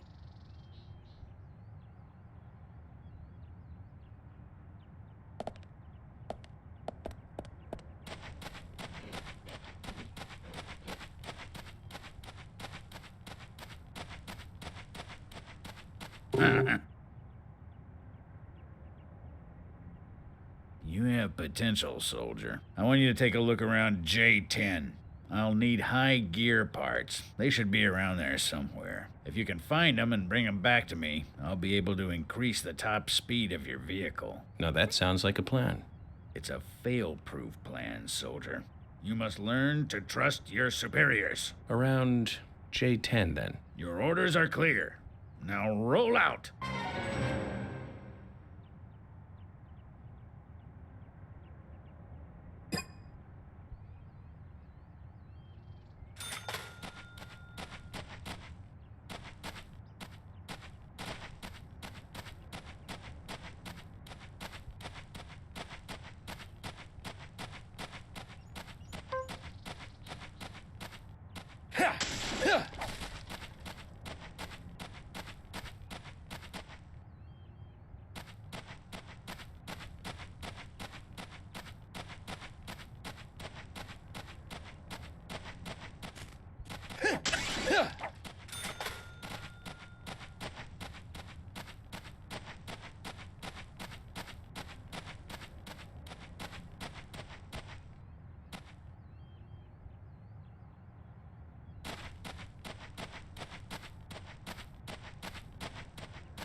This is it. This will save your life someday, son.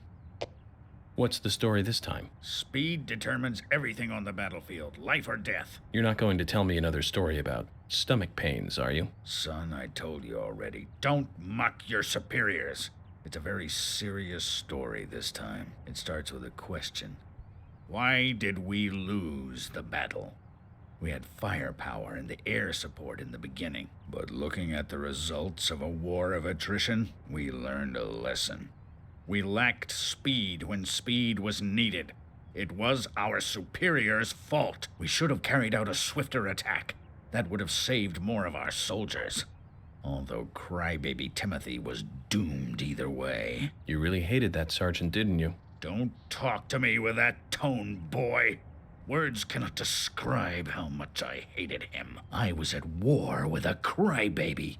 No one has enough lives to survive that. He poisoned us with our own food, washed all our weapons with soap and water, launched a signal flare thinking it was a firework, set off countless traps laid by the enemy. More than half of the unit had to return home sick because of him. I don't know how much of this to believe. Believe as much as you like. I'll keep my side of the promise and get to work on your vehicle.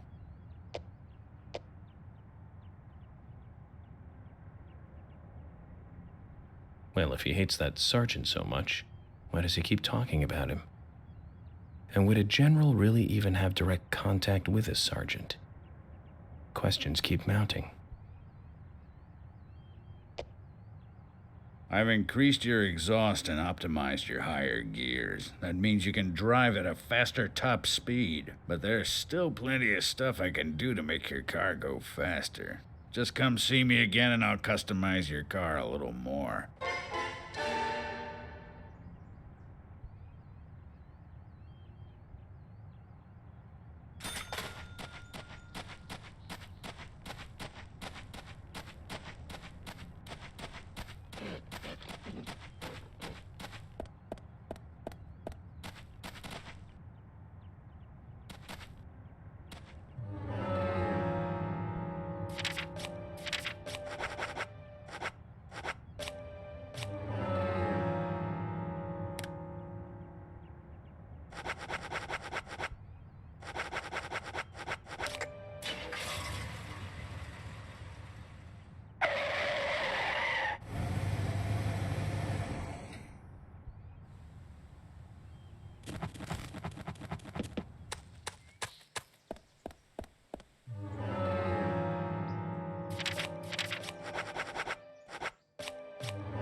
Hey, bro! Hey, bro!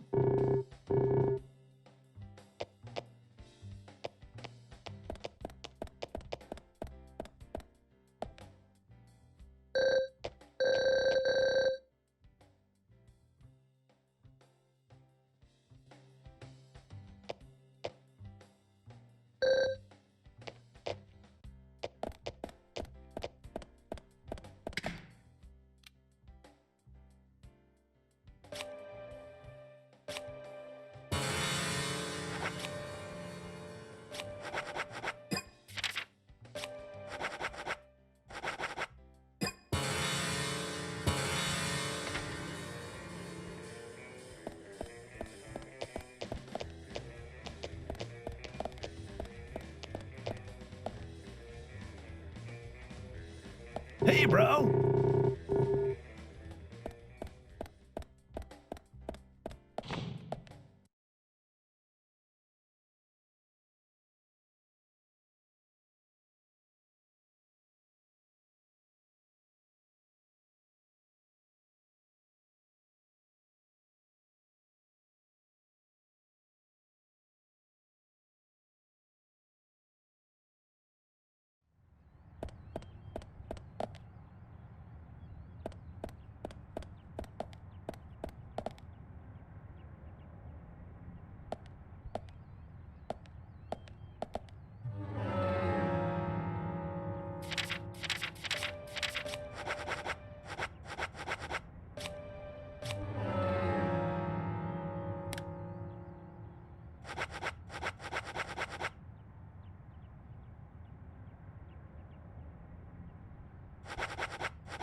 Oh, hi.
Agent York, I found Isaac and Isaiah. They're over there. Let's go.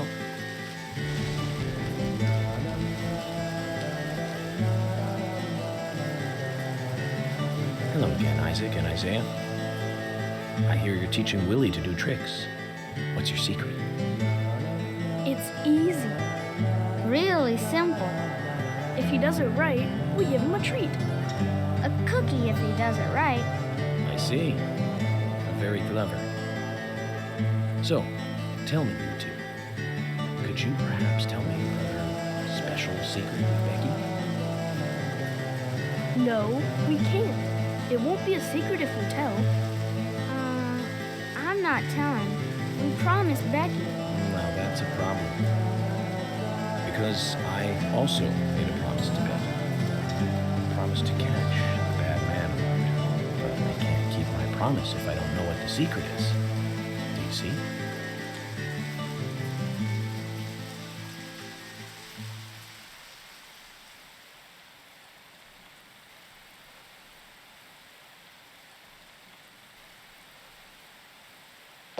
She told us to give Diane a box.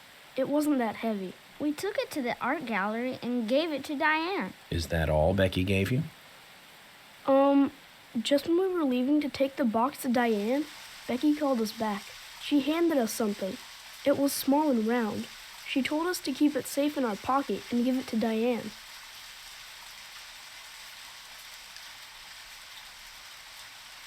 And then you met Carol on your way?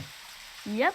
I took the round thing out of my pocket and we looked at it. And then she talked to us. We told her that we were on an errand for Becky. She said she'd do it for us. But we told her no, because Becky asked us, not her. We promised Becky to do it ourselves.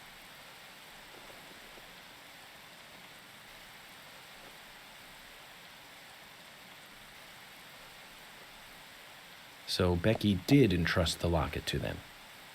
And now Carol has it. Right, Kaysen? Huh? You were in the room when Carol took the locket back from Diane. I saw you with Diane in the art gallery that day. Well, yeah, I was there in the room, but I was only chatting with Diane. Oh, then Carol burst in, all angry looking. While Carol and Diane had their talk, I just sat there like a frog. Yeah, so Carol took the locket from Diane, but that has nothing to do with me, right? Yes, I believe so. But from this instant, you are now a key witness in this case. I'm afraid you can't leave town until you hear from me. What? Can you do that? This is all starting to sound a little like Alice in Wonderland. Which makes you Humpty Dumpty. Huh? Isaac and Isaiah, thank you. I think I'll be able to keep my promise with Becky thanks to you two. How is Becky? Is she getting better? She'll come and help out at our store again, won't she? She'll come and play with us again, won't she? Boys, about Becky. That's right. Becky is almost totally better now. But I don't think she'll be able to come and see you. I was told by Becky to keep this a secret. But she's actually a goddess of the forest, just like Anna. I think she's gonna be in the forest with Anna for a while. Cool. We'll keep this a secret then, too. Wow, that's why Anna and Becky are such good friends. Okay, Willie. You're happy too, aren't you? Zach, I hope Emily doesn't end up as a forest goddess, too.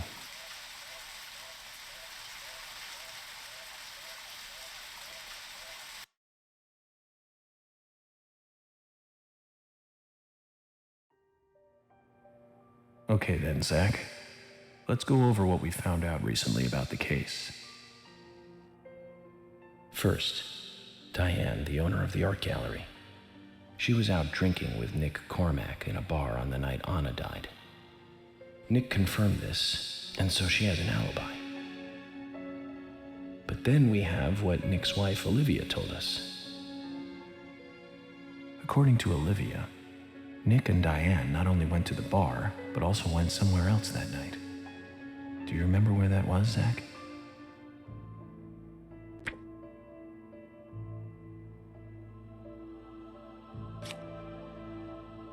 That's right, the art gallery. Before entering the gallery, Diane looked back towards Olivia, almost as though she saw Olivia in the dark. Nick's behavior has also become more suspicious by the day. If Olivia is correct, then he is heavily involved in this case. But we have no conclusive evidence of that at the moment. The only thing we can say for sure is that Nick's whereabouts are unknown at the time of Becky's murder. He has no alibi for the crime, but that fact alone means nothing. So who was it that called Thomas to report trouble at Becky's place?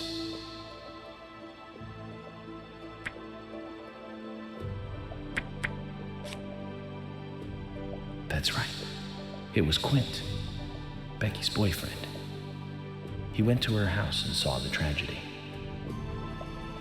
Now, about Becky's murder. I'm embarrassed and mortified.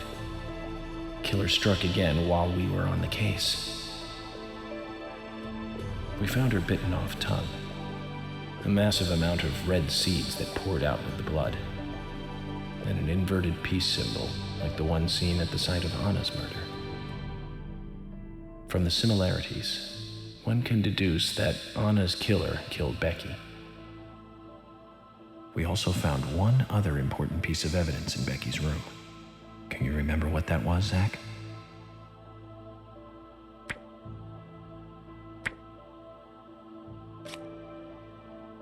That's right. We found a sketchbook in Becky's room.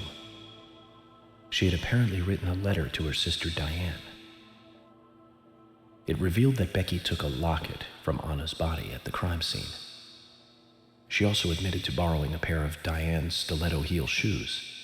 So Miss Stiletto Heels was Becky. There was something else at the end of the letter. It said that she handed the locket and stiletto heel shoes to someone.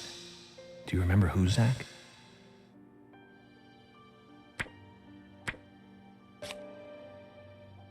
That's right, Zach.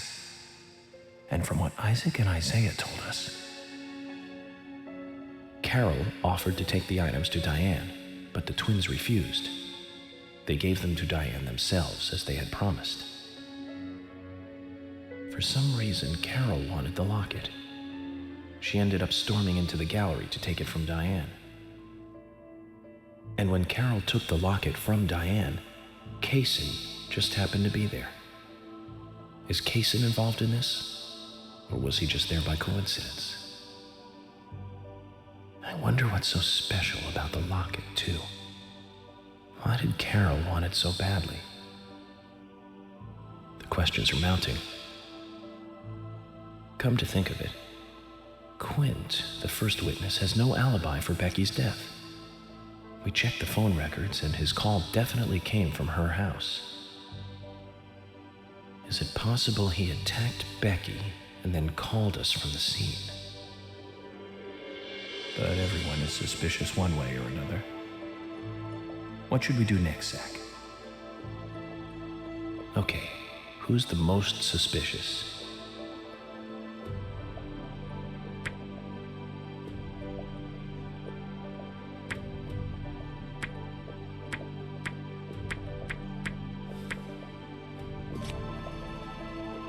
That's right. Becky's sister and Carol's enemy, linked to both Nick and Kaysen, the elegant owner of the art gallery. Zach, that's our next move. We'll start with Diane.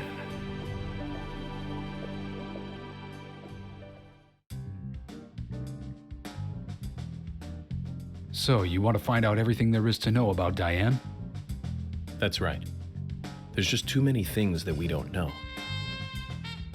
First, we need more intel about the relationship between Nick and Diane. How? Nick and Diane meet every night at the bar. Let's use that.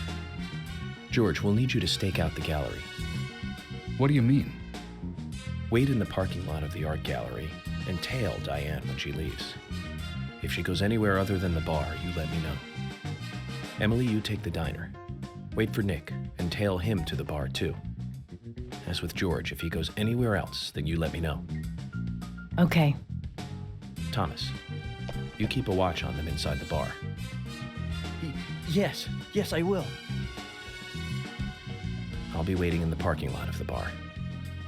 Once Nick and Diane are together, I will follow them wherever they go. What time do they usually show up, Thomas? Around the same time. Usually between 22 and 2300. Then at that time we do it, boys and girls.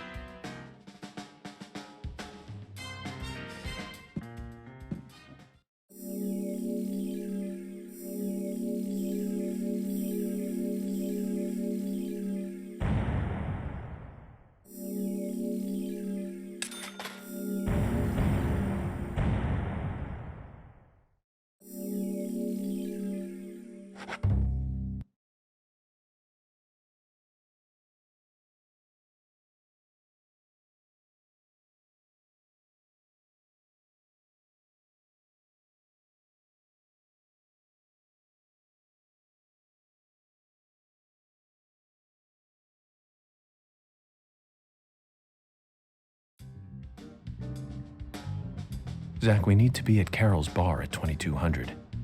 Looks like we have some time to kill. We can go to the diner and see how Nick and Olivia are doing.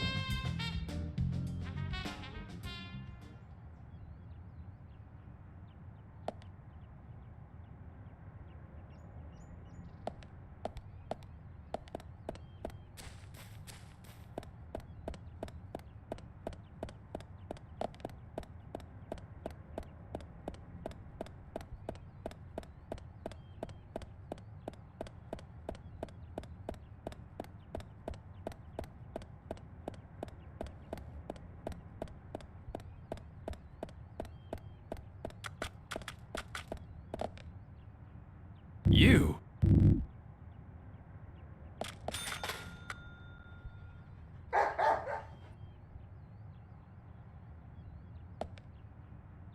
Willie, how are you doing, boy?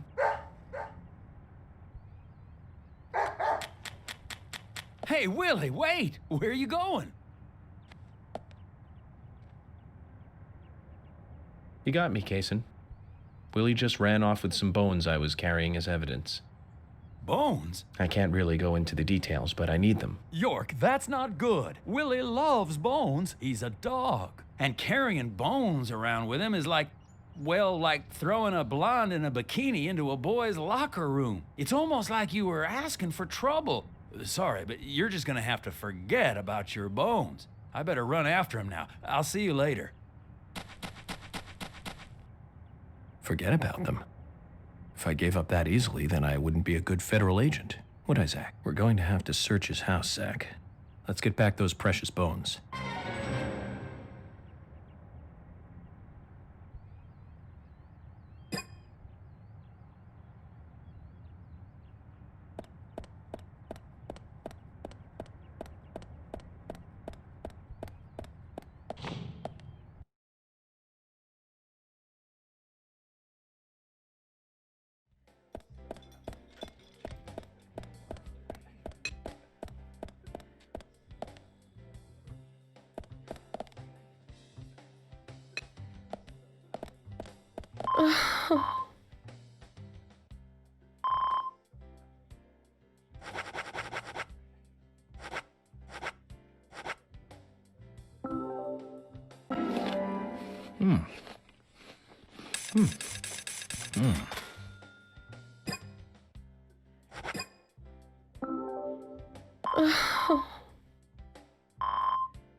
Hey, I'm working here. You can't just stroll into a chef's kitchen.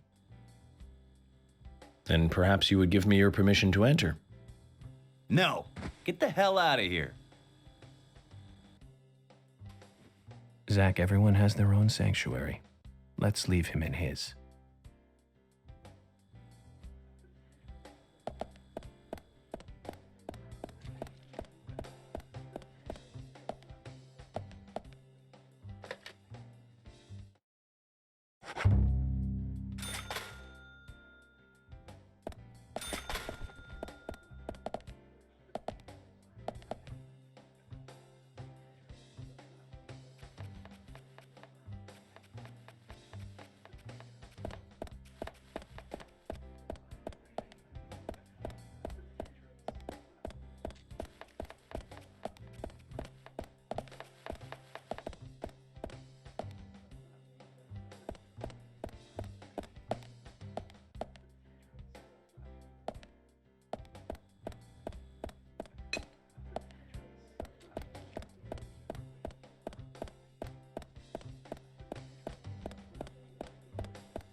Carol,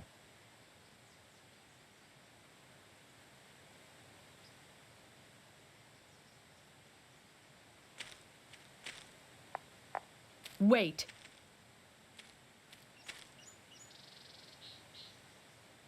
Around here. Did you see... See what? Oh, nothing. Just forget it. Zach, I wonder what she was looking for here.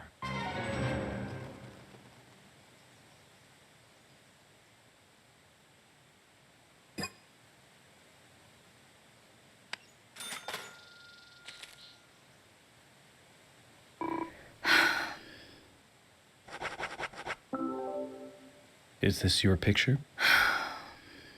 Yeah, it is. So what? I thought I lost it somewhere. Isaac and Isaiah picked it up. They found it here. Really? Then I'll have to thank them for finding it. So this is you and Anna? What makes you think that? You've come all the way out here almost every day when it's not raining. You wouldn't do that just to look for a photo of someone else. Impressive. Is that what you want me to say? And you're right. That's me and Anna in the picture. Silly, isn't it? It's so blurry you can't really tell who's in it. So who took the picture?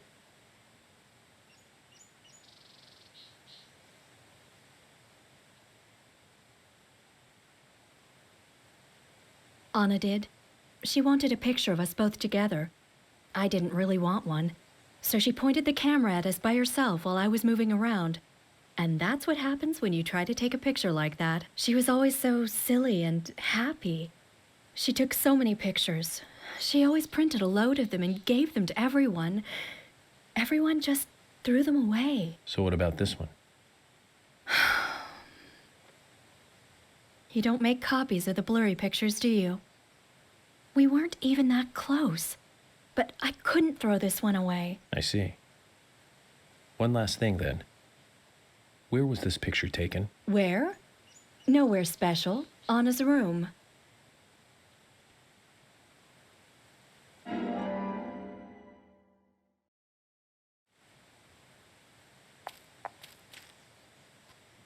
Okay. Thank you, Carol. Try not to lose your stuff anymore. I'll give you this as a thank you gift for getting my picture back.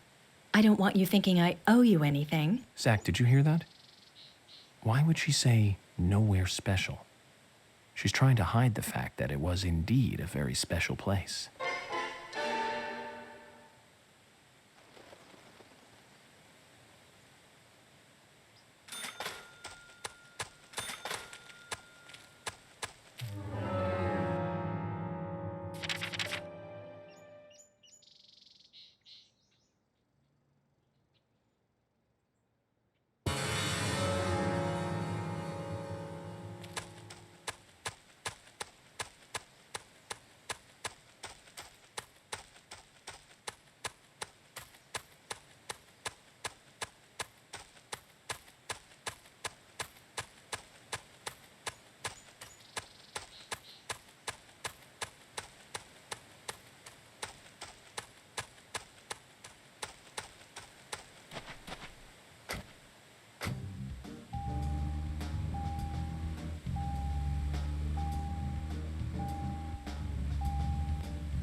Zach, is there something here that you want to check out? We need to be at Carol's bar at 2200.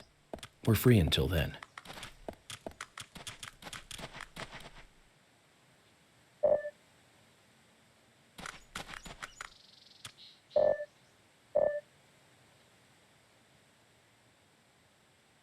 A ghost? Yeah, maybe it was a ghost. I'm sorry to tell you that she wasn't a ghost. You met her? Who was it? Do you want to know? I want to know. I want to know too.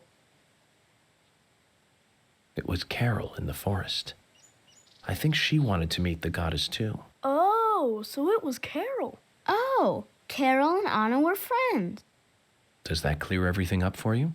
Yeah, that clears it up. Thank you. I'm scared of ghosts, but not of Carol. Thank you. Good. We'll give you this. We can give you this.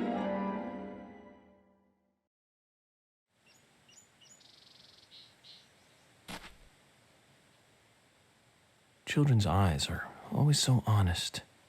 It makes me wonder about the stuff we lose as we become adults, Zach.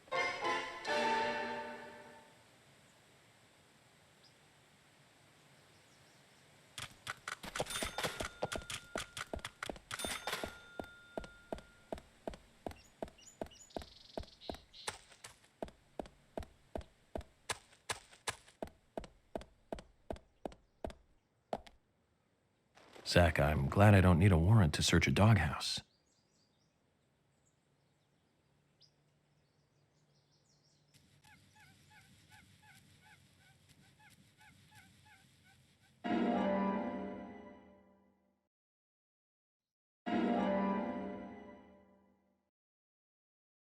Looks like we've picked up a little bonus, too.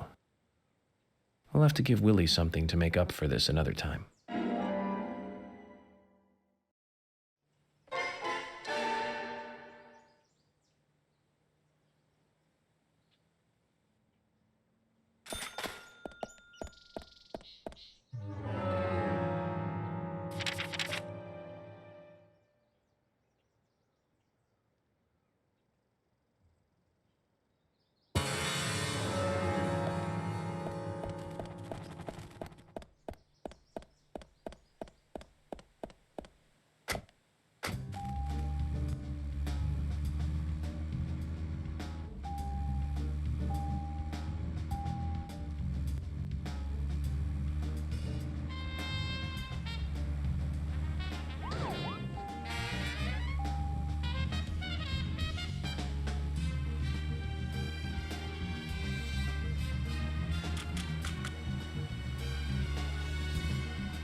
So, Zach, this case turned into a multiple homicide.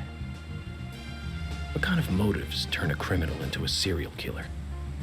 Is it hedonistic? Ritualistic? Copycat crime? Sex-related? Cannibalistic? From the Bureau's statistics. These interesting ideas don't always really explain the real motive. They're just words, phrases that the media uses to scare citizens. The spotlight falls on a mere 1% of all cases. Only the weird ones. You understand all this, right, Zach? No matter how bizarre a crime may appear to be, at the root, there is always rage and personal interest. Right, Zach? Most people simply don't kill for pleasure. But that kind of common sense never applies to our investigations. Maybe we're lucky. Or unlucky, depending on how you look at it. We end up working on those cases in that 1%. Do you remember, Zach, the first case we handled just after becoming a special agent? Now let's talk about this another time. I don't feel like it right. Zach, we'll finish.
You mentioned that there is still some room to customize my car. Yes I did. I think your gas tank could do with a boost, don't you? A larger tank would mean you can go farther with one fill-up. That would be great. In which case, you need to find a scrap tank. I think there's one around N5. Okay. This will be the last enhancement you can make to your vehicle. So get out there and find it.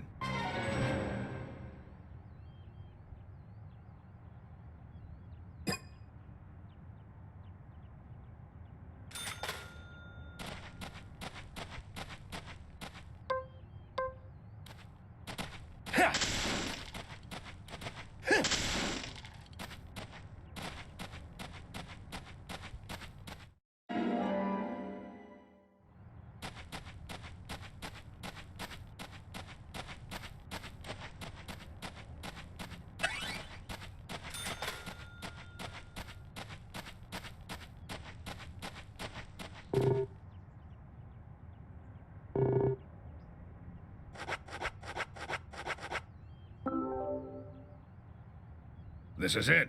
This will save your life someday, son. General. Imbecile. Shut up and listen to your superiors, right? That's right. This will be my last story for you, too. Toward the end of the war, I found myself alone in enemy territory. It was thick jungle, and I couldn't call for support. I was up the creek without a paddle, a boat, or even a life jacket. Eventually, weakened by hunger and thirst, I was reduced to crawling. Death was closing in. I could feel it. More than anything, I longed for water. I fell to the ground. Water filled my mind, my thoughts. That's all I wanted. I should have died there. I wasn't moving. My last wish for a drink unfulfilled. I should have died, but as you can see, I didn't. When I awoke, my throat was moist, and I saw another man collapsed at my side. There were spots of water by his feet. From the look of things, he brought water to me cupped in his hands, making trip after trip to the river. Who was it? Sergeant Timothy. That crybaby Timothy. He was dead, shot by the enemy. Later, I won battle after battle. I guess luck was on my side as well. Before I knew it, I was promoted to general. But in my heart, there was a hole, a gaping hole.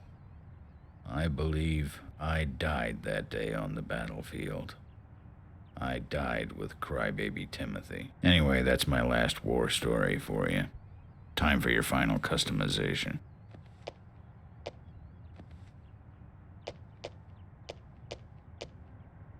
So that explains why he's wearing a sergeant's badge on him. Time kept flowing for him, and he kept moving up in rank. But inside of him, time stopped a long time ago. We didn't get any info out of him about the Raincoat Killer. At least his war stories solved one of the mysteries of this town. Let's leave him alone. I doubt he knows anything about the case at hand. That'll increase the amount of gas your car can carry. You remind me of my men. They had a strong sense of justice. Those idiots. Don't stop. Eyes forward. And laugh. Ha!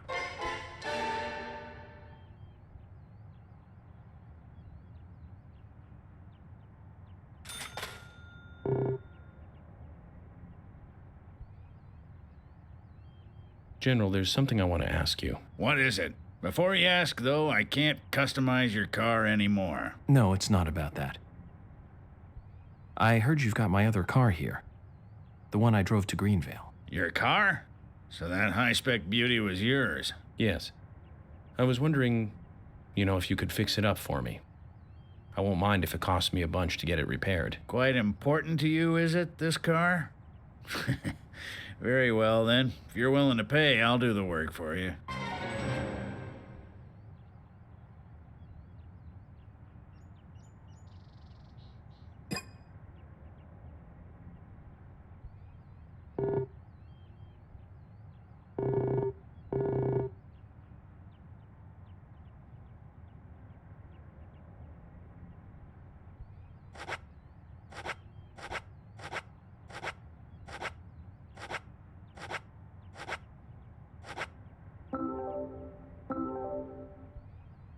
Okay, thank you very much. It's gonna take a while to carry out the repairs, though.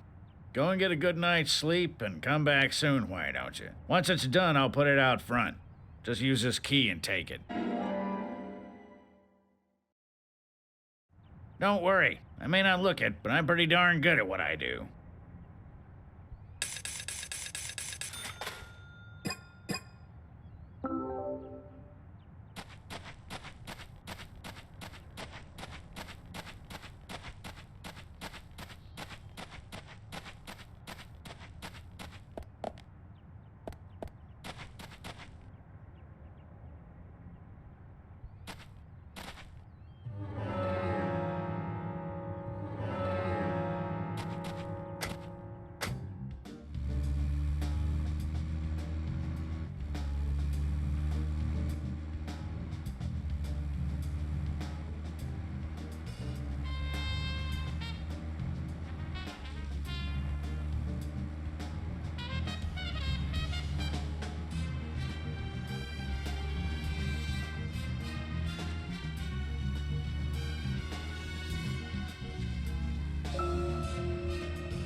Zach, picking up from where we left off.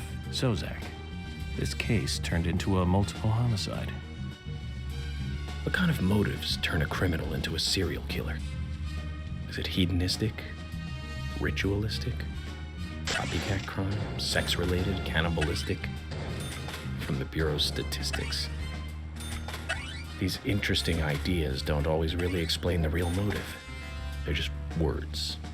Phrases that the media uses to scare citizens. The spotlight falls on a mere one.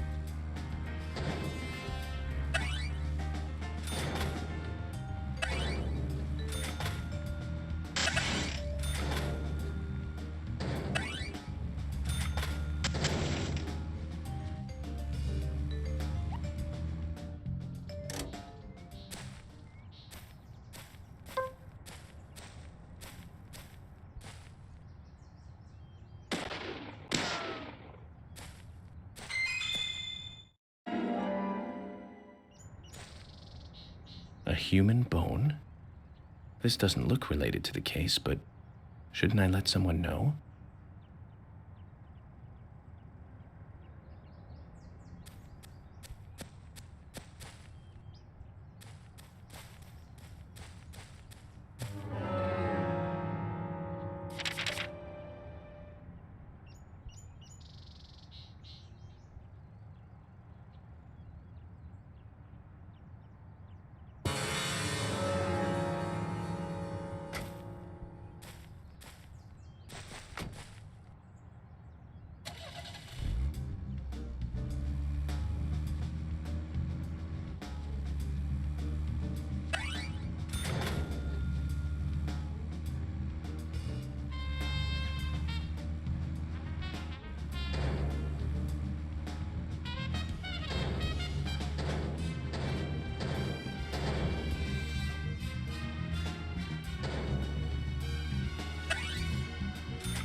Remember?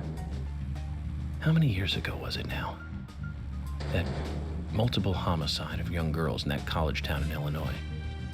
All the victims were cut open from the throat to the crotch. Ripped right open. During the autopsy, a second stomach was found inside the first victim's body. Of course, she didn't naturally grow a second stomach. One of the stomachs belonged to someone else. As more victims piled up, there was one with 2 hearts, one with 2 livers, 4 lungs. Different organs each time. Of course, those extra organs didn't do the girls much good, right, Zach? And they say too much is never enough. In the end, we arrested a professor at the med school. They found the body of his daughter dead and the missing organs at his house. Do you remember what he said when we took him in? I was ordered to restore those deformed bodies back to normal. Zach, we'll finish our chat later. Let's take... A human bone? This doesn't look related to the case, but shouldn't I let someone know?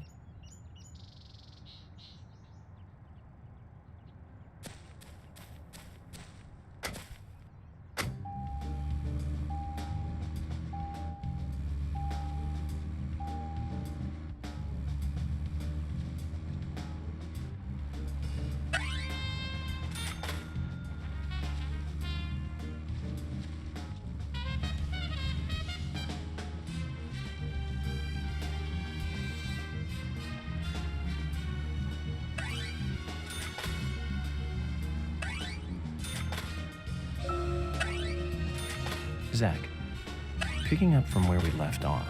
Do you remember? How many years ago was it now? That multiple homicide of young girls in that college town in Illinois. All the victims were cut open from the throat to the crotch. Ripped right open. During the...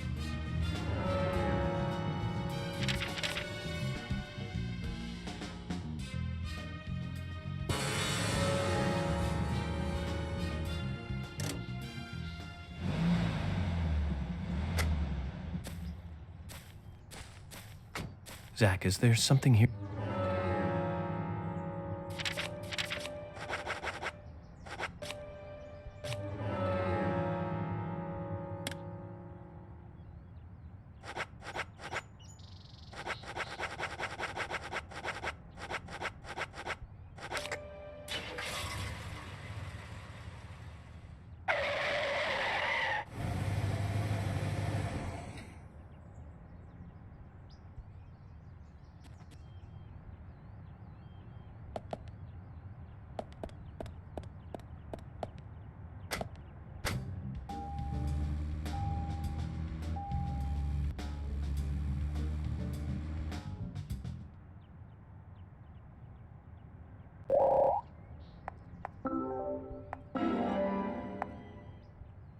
Hey there, cutie. Oh, you just can't stay away, can you? Oh, you don't have to say a thing.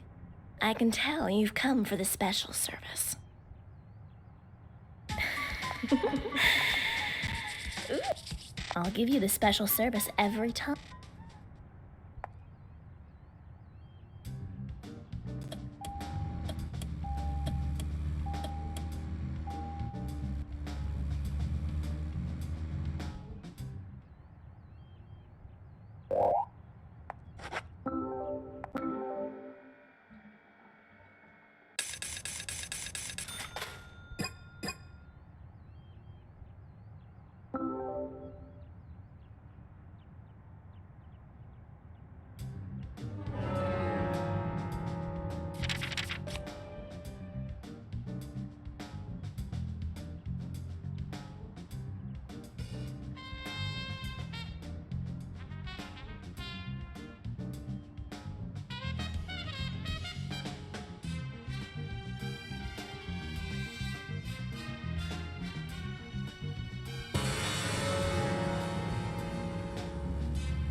There was another really bad one around this time of year.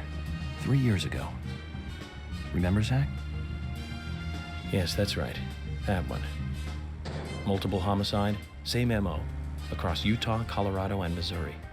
The victims were all average married housewives. But after being run over so many times by a car, they didn't look human. 5 victims in 2 months in the 3 states. The way he killed them was always the same. But aside from that, there was nothing that linked the victims together. Well, they were all married. But age, race, nothing else matched up. Tire marks and fragments of paint ID'd the car that was used. Zach, we'll finish our chat later. Let's take a walk around here. A human bone? This doesn't look related to the case, but shouldn't I let someone know?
A human bone.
Zach, picking up from where we left off, there was another really bad one around this time of year, 3 years ago.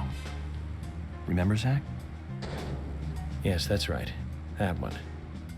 Multiple homicide, same MO, across Utah, Colorado, and Missouri.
A human bone?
Hey, York.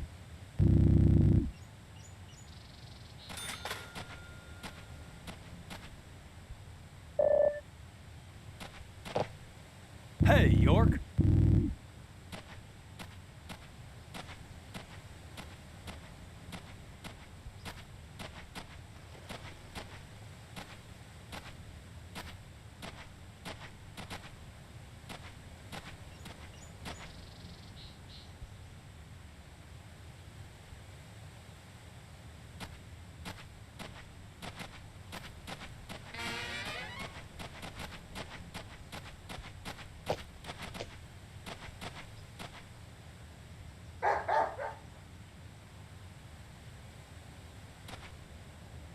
Willie, how are you doing, boy? Hey, Willie, wait! Where are you going?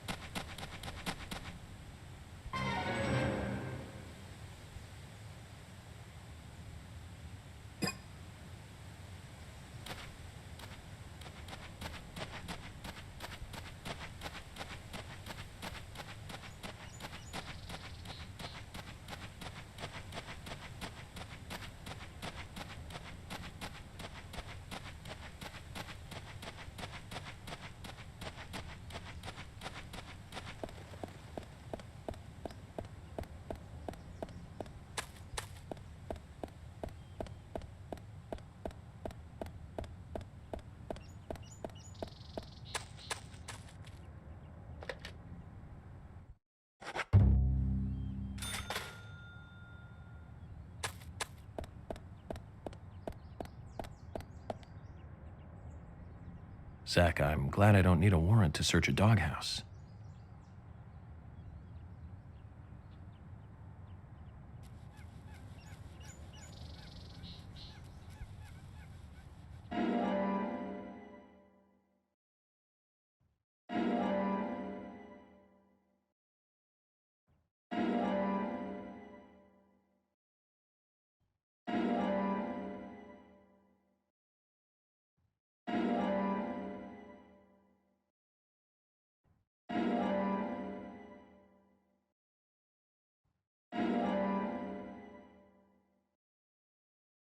Looks like we've picked up a little bonus, too.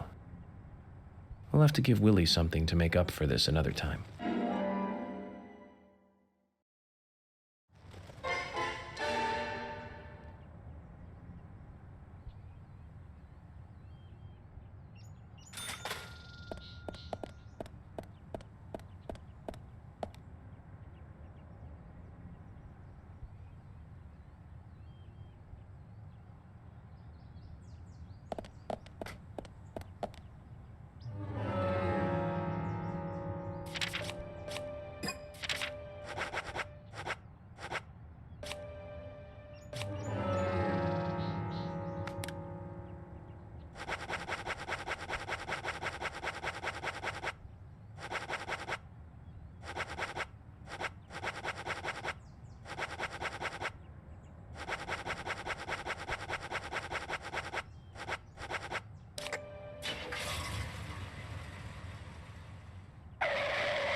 Let's focus on the case at hand.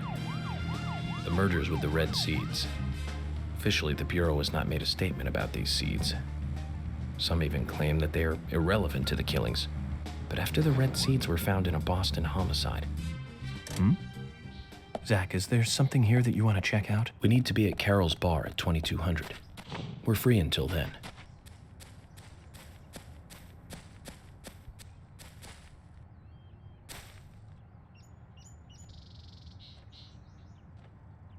Looks like someone else can't sleep around here.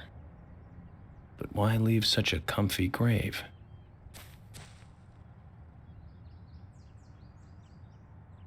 A wild dog took bones from the grave. Are there many wild dogs around here? Someone dug up grave. So a grave robber started it. And then in comes the wild dog. Skull, breastbone, hip bone, left hand, right hand, left leg, right leg, 7 bones. Taken by dog. Agent, could you find them? I can't, but need them back. You're the keeper of the graveyard.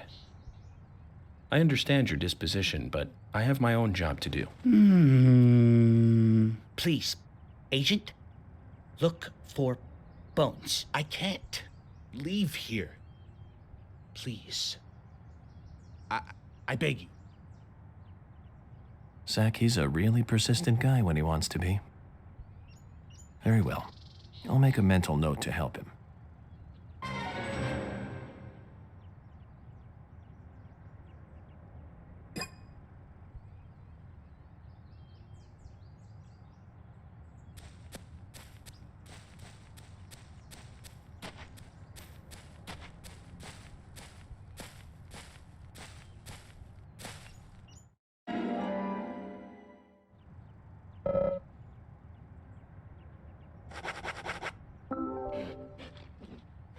Is this one of them? That is a bone. Thank you. 6 more.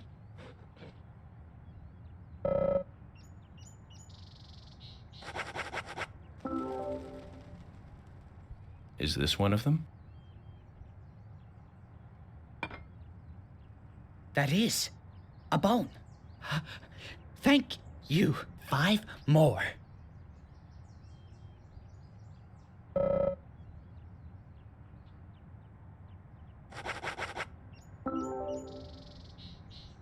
Is this one of them? That is a bone. Thank you. 4 more.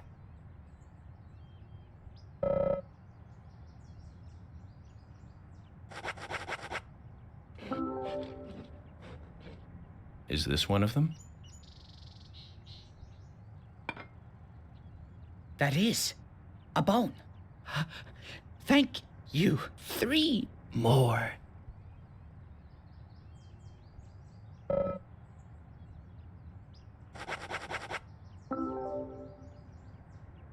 Is this one of them?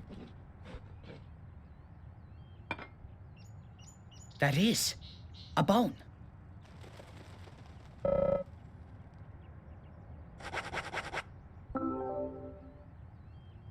Is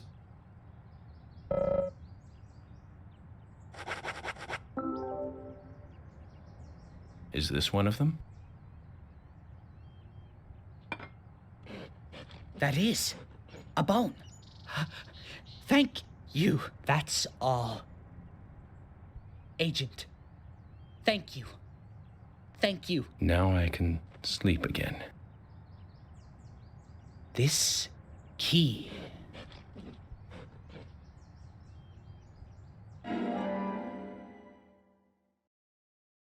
A key? For what? My house. Downtown. Big house. The door. The key in my back garden. A treasure. Take it. Go and look. For yourself.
Hey, Sigourney.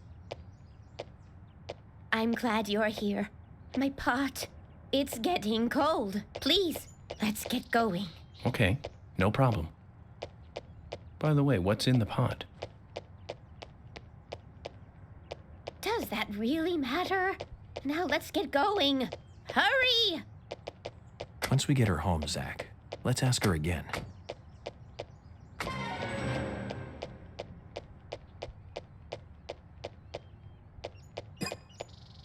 Now, get the car going.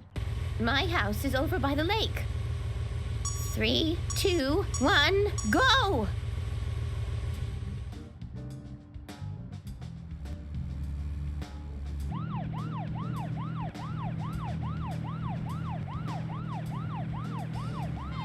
This is not good. It's losing more and more of its warmth. At this rate, my pot is going to get cold. Hurry! Hurry! Step on it! Why do you have to drive so safely? Can't you see my pot is getting cold?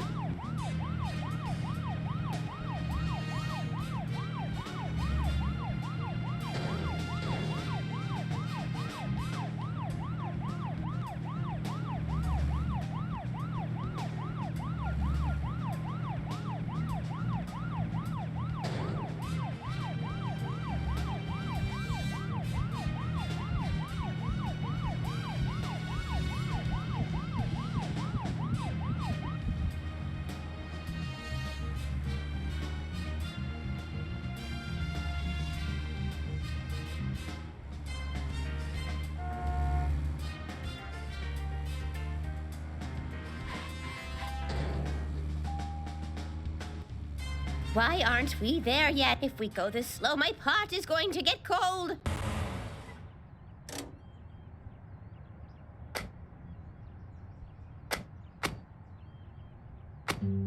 Oh, Thanks to you, my pot is still warm. So tell me, Sigourney, just what is in the pot? You really want to know, don't you? Yes, very much. Well, I'm sorry. I can't tell you. The pot has to make that decision, not me. Okay. Then I need to get to know the pot better first, right? That's right. In life, you can't skip steps. You have to take one step at a time and take the proper steps. For all actions, there is a reaction. If you ask the pot will answer. It's that simple. There's truth to what you say. Yes, the pot is full of truth. If you want to meet the person you are searching for, you have to ask the pot. Listen carefully. The more steps it takes to cook a stew, the better it tastes when it's cooked.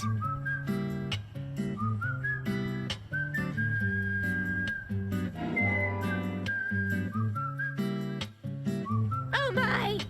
My pot is getting cold again! Did you have to talk so long? Oh!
Zach, picking up from where we left off, let's focus on the case at hand. The murders with the red seeds. Officially, the Bureau has not made a statement about these seeds. Some even claim that they are irrelevant to the killings. But after the red seeds were found in a Boston homicide, I've been unable to get them out of my head. I've even gone through all of the files looking for similar cases, and we found 7 other homicides related to the seeds. The victims were all young girls, and they were killed in 8 different states. They arrested all 7 murderers, but there was no connection between them. However, we must not overlook there was one thing linking the cases together, and that's the red seeds. And I have a hunch this case here in Greenvale is going to lead us to the truth about those seeds. Don't you think so, Zach? Well, let's just do what we can do and do our best. And by doing our best, I'm sure we'll get to where we need to go. Zach, is there something here that you want to check out? We need to be at Carol's bar at 2200. We're free.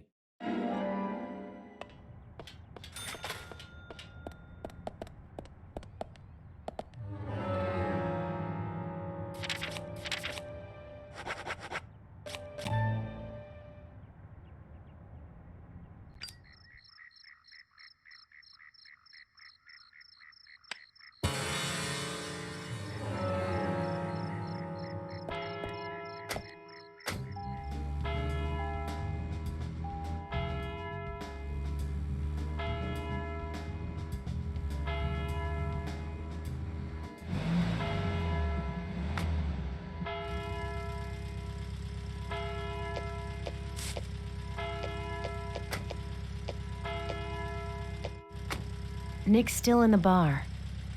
Just as we planned then. I wonder what happens next. Agent York, you're really enjoying this, aren't you? I have to admit, I envy that.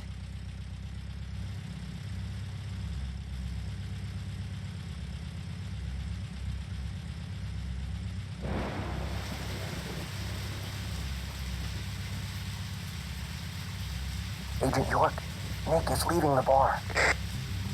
What about Diane? She isn't here tonight. Emily, check that with George. George, can you hear me? Nick's leaving the bar. What's happening with Diane? No movement. Tell me what to do here. Stay put, George. I'm thinking Nick will head to the gallery. Let's meet up there. 10-4. Copy that.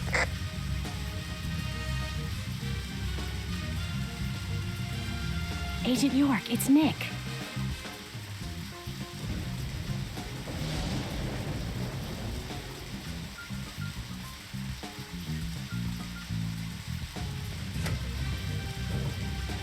Sorry to keep you waiting. Let's go. Okay. Time to play with the big boys, Nick.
halos by now if I was driving.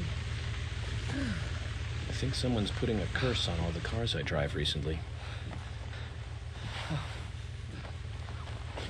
Agent York, Nick's getting away. Don't worry, time to get serious. Hold on, you two. This might get bumpy.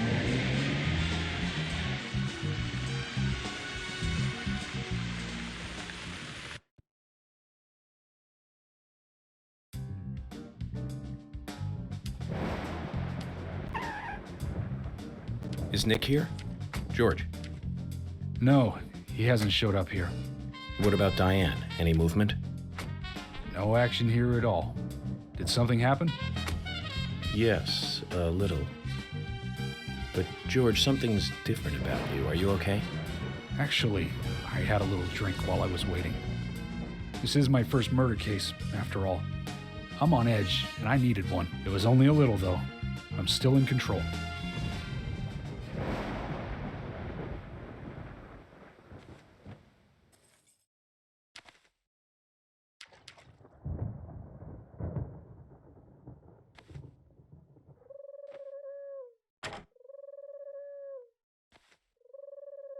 Zach, Nick and Diane are probably both inside. George, you're sure you didn't see Nick? Positive. I haven't taken my eyes from the entrance all night. Not that I don't trust you, George, but I'm positive Nick is here. Is there another entrance? Not that I know of. Well, I'll go look for one. Help me out if you can, would you?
Emily, I want you guys to... Wait out here, I know. I'm not going to fight you about this anymore. But promise me this. If there's trouble, then you'll call us in, okay?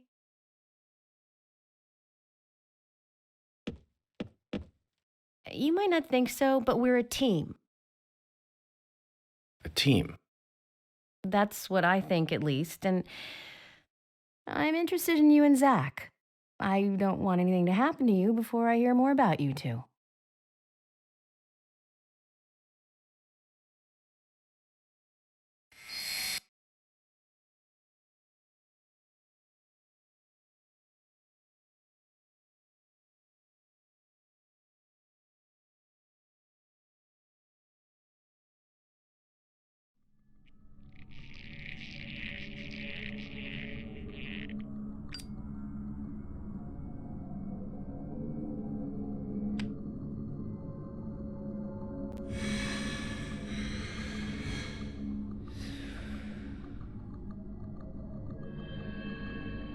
Zach, did you hear that?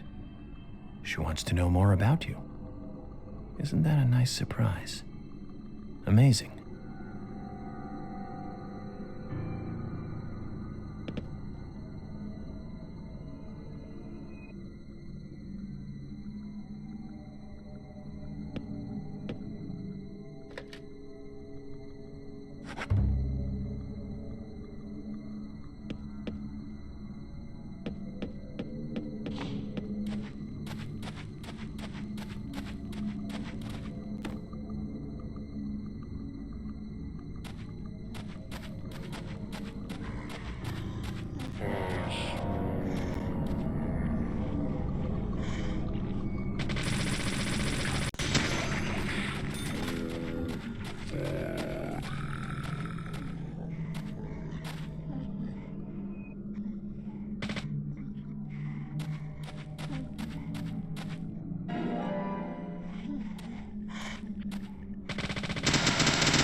This is the entrance hall.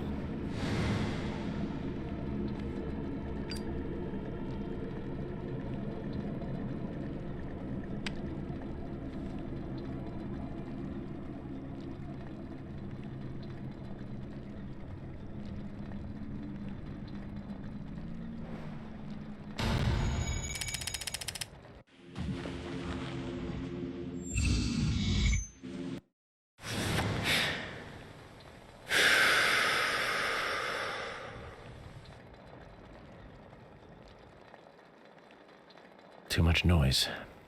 We're still missing a vital piece of the puzzle.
Bullseye. Yes, fair shot.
Amazing. Amazing. Amazing.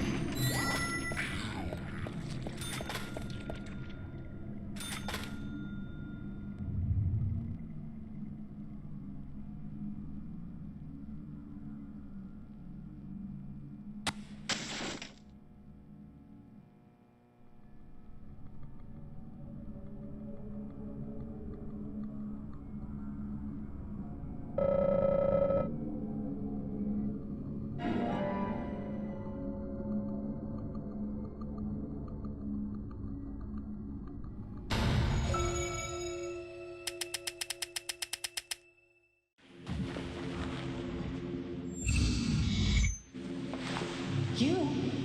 What are you doing here? So it was you. Much more astonishing than I imagined. I'm impressed. No! Don't! I'm not gonna stop!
Nick.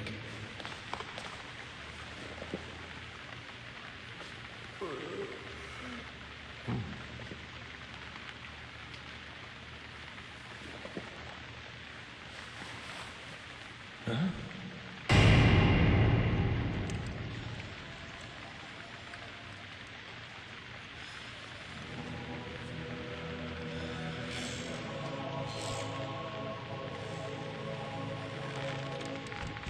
Agent Morgan, where are you? Answer me!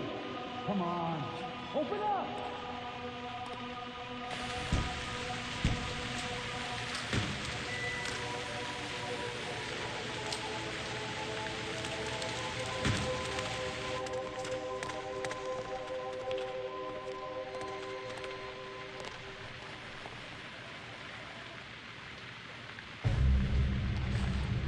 Diane? George, call for assistance with the body. Wait! She's still alive.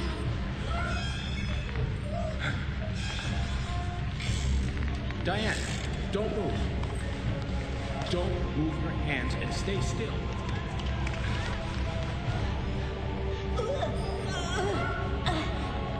George, it's no good.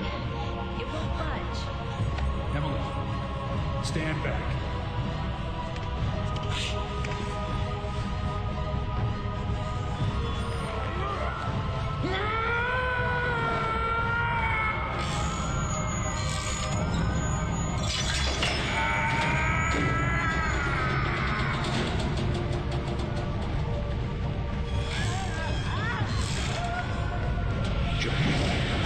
There's not enough time.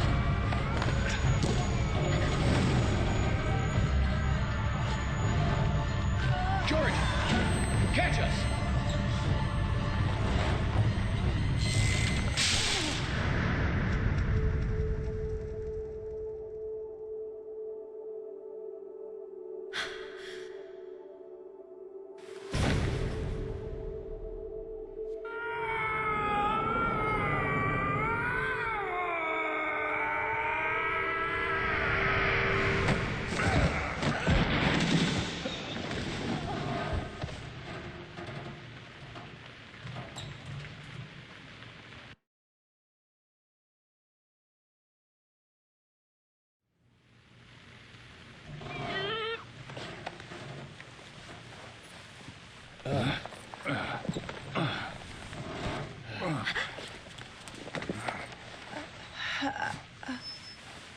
Thomas, call an ambulance.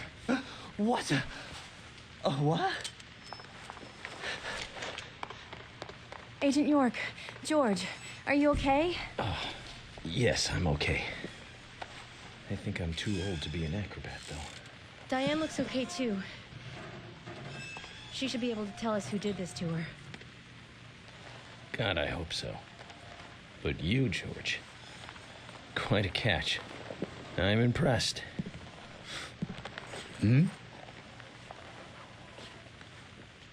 George?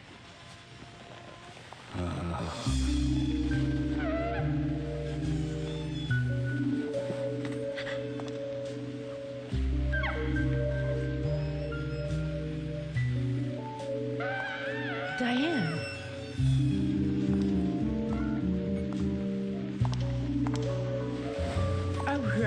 What a beautiful beach. The reason why we feel off in many directions. Combinating in sharp voices, glide away into nothingness, inspiring a truly deep eroticism in all who clear. Every woman will fantasize about being penetrated by those sharp voices.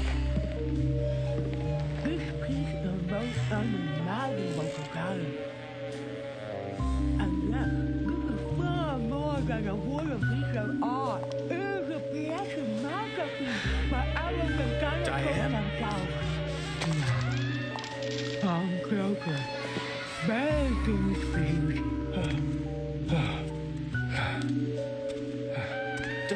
Diane! Stop right there, Nick. You're under arrest for the attempted murder of Diane Ames. Back off! Don't touch me!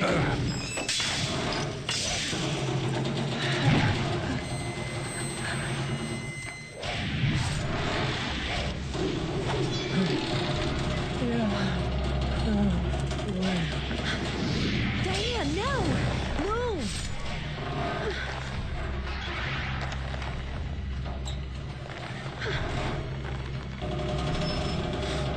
Emily, hurry!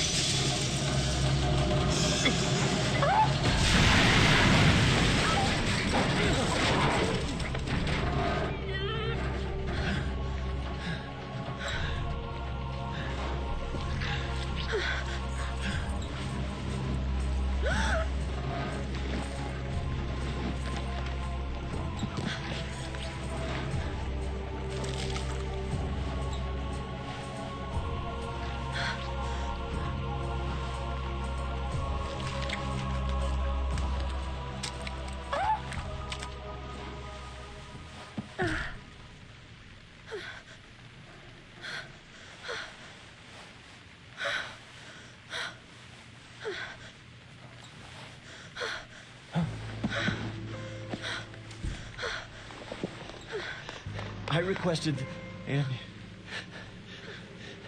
Thomas will need a body bag, too.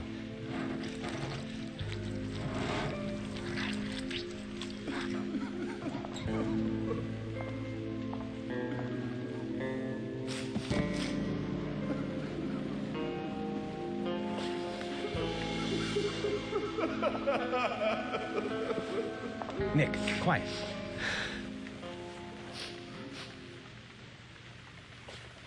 Can you hear that? Hmm?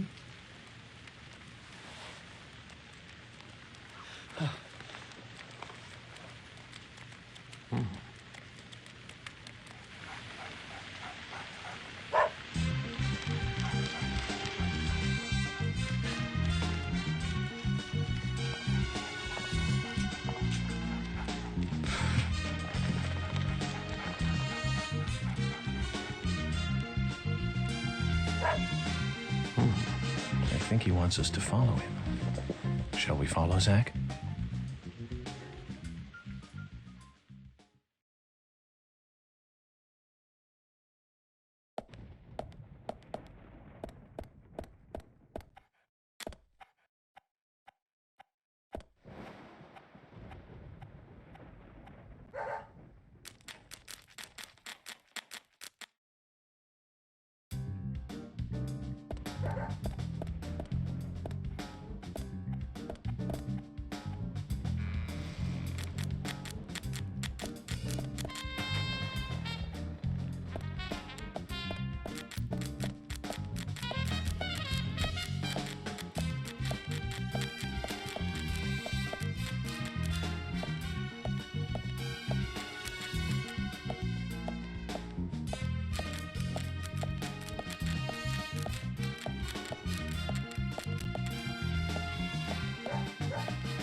Willie, are you out there?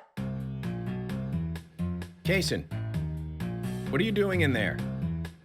York, is that you? Thank God. I can't get this door open. Can you unlock it from your side?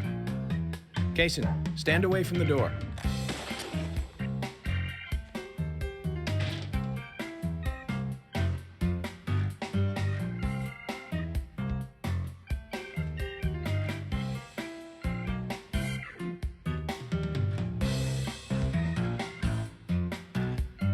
Where's Diane? And what are you doing here? I was going to ask you the same thing. Well, let's just say I have my reasons, you know, private reasons. I don't really have to tell you, do I? Actually, you do. Diane just died a moment ago. What? You're not just a key witness now. You're now a suspect. And you need to tell me exactly what you were doing here. Well, I just came here to talk with Diane, to have a conversation. And I suppose that kiss mark on your cheek is from your conversation. This was just a spur-of-the-moment thing. Which is exactly what killed Diane. Okay. I came here to be with Diane. You happy now? We've been together before, a couple times. It's one of the reasons why I like coming to this town, see? This time is no different. I bumped into her in a bar in Seattle.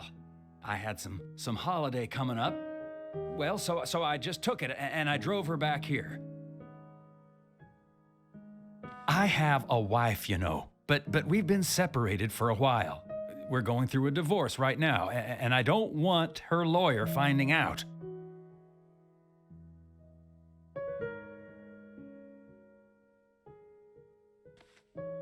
Anyway, how could I kill Diane if I was in a room locked from the outside? 2 hours ago, me and Diane, we were taking it easy, drinking upstairs. We were, you know, enjoying ourselves. Then Nick had to show up. Well, then Diane had a sudden change of heart. She locked me up in here.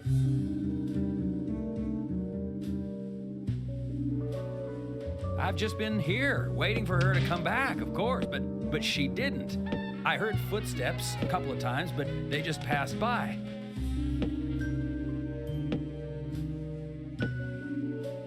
Well, then I couldn't wait anymore, so I let Willie here out through the window.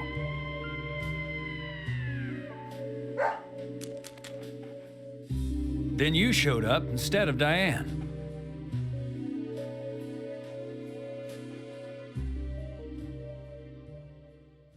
Zach, Diane has become the third victim of our killer. And nada from questioning Nick. Nothing. Got no new leads from questioning Nick. He's taken the death of Diane really badly. In shock, the works. He claims to have liked talking with her about art, but he also had a problem with her views about men. He says that they argued, but not at a level that would lead to a murder. They were about to head out to the bar again together, but while he was waiting for Diane, someone knocked him out cold. He has no idea who it was either. Of course, Kaysen looks like a prime suspect, but that door was locked from the outside. There was no other way in or out of that room, which means there is no evidence of his involvement at this time. He did say something else. The footsteps he heard outside the room were not heels, but a man's boots. And Nick was wearing boots. But now that Diane's dead, no one can back up Nick's statement, which is why we have Nick in custody and have to let Kaysen go free. That seemed like the only option, at least for now. One more thing, Zach. George looked terribly depressed. I guess this case is really getting to him. He's feeling responsible for the deaths of Becky and Diane. Take his rules and confidence away from him? I wonder what's left. Well, of course, he'd still have muscle.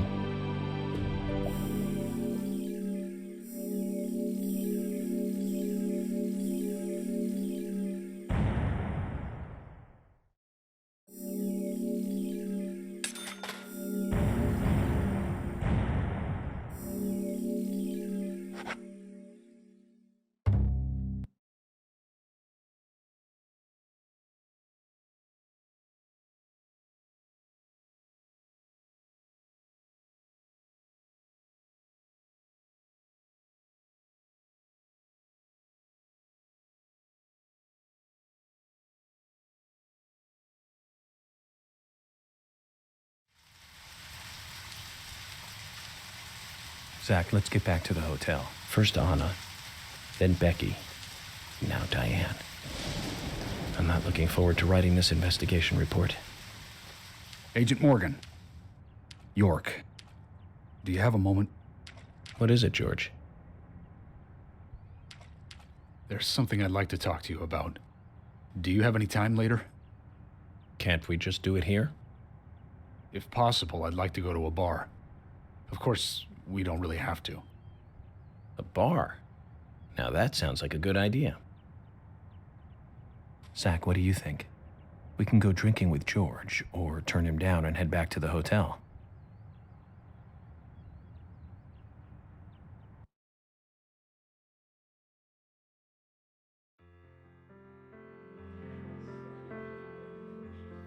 George, that scar on your cheek. Where did you get it? This? Didn't I tell you? Well, it's not from work. I got it when I was a kid. A childhood injury. Tree climbing? I used to get a few scrapes myself climbing the big tree in our backyard. I used to climb it a lot, and fall out of it a lot. This wasn't anything like that, though. It was my mother. She did it. I'm sorry, George. Don't worry. It's ancient history. The world is flooded with unreasonable violence. The strong overpower the weak, adults over children, men over women, and criminals over their victims.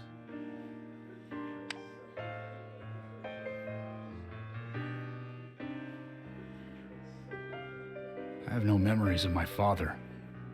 He left before I knew him. My mother would hit me every time I asked why. And it didn't stop there. If I ate too slow, left my shoes scattered around, TV volume too loud, she found reasons to hit me. Hit me bad. The worst was what she called the tree punishment. She'd whip my back with these thin tree branches like a whip. Please, Mama. I won't do it again. That hurts, Mama. I'm sorry, please. I'm sorry. Tree punishment was definitely the worst, I tell you. Just hearing those words used to make me shiver and want to pass out. And that's why I didn't want to show you those scars on my back. Every time after the tree punishment, she'd always say the same thing. This is hurting the tree more than it is hurting you. And me, being a naive, dumb kid, I believed her. I went to the woods to apologize to the trees.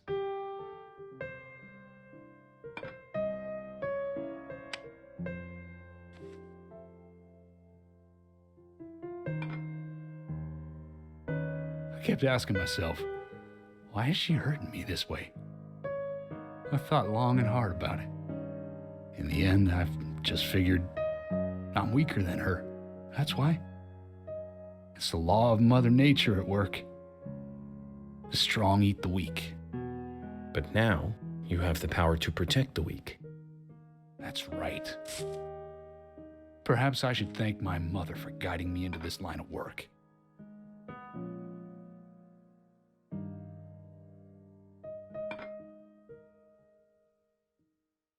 York.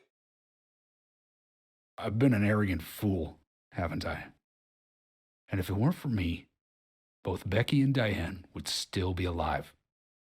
I could have saved them both. You know, it's almost like They died because of me. You're out of your mind. I invited you to this bar for a drink. But I guess this bar is my confession chamber. And I wanted you to listen. And to tell you, well, you must already hate me for causing all these problems, not following your orders. York, I'm sorry. I'll follow your orders from now on.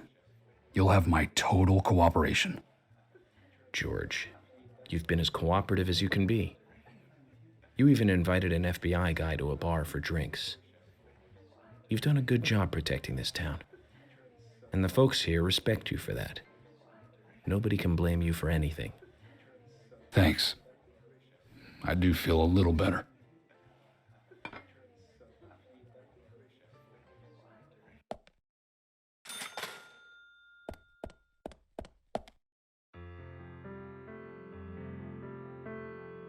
Hey, Carol.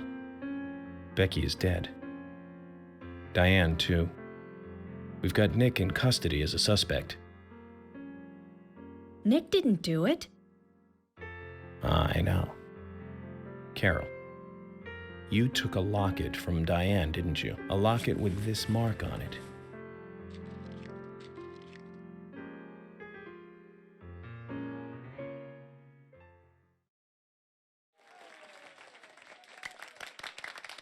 I'm busy, gotta go.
Sorry to keep you waiting, boys.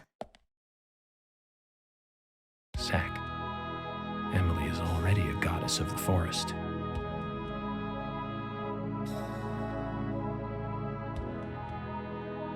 Let's forget work for a bit and drink a little, shall we? York, why is she here? I just thought the more the merrier. You know, to relax and get loose. Is this a problem? No, of course not. Pardon me, Emily, but I'm pooped. I think I'll just call it a night. George, I just got here and you're walking out on me? I was hoping the three of us could have a drink and let out a little steam. I'm afraid I've already had enough. And I already had a good man-to-man with York. So I'll see you guys.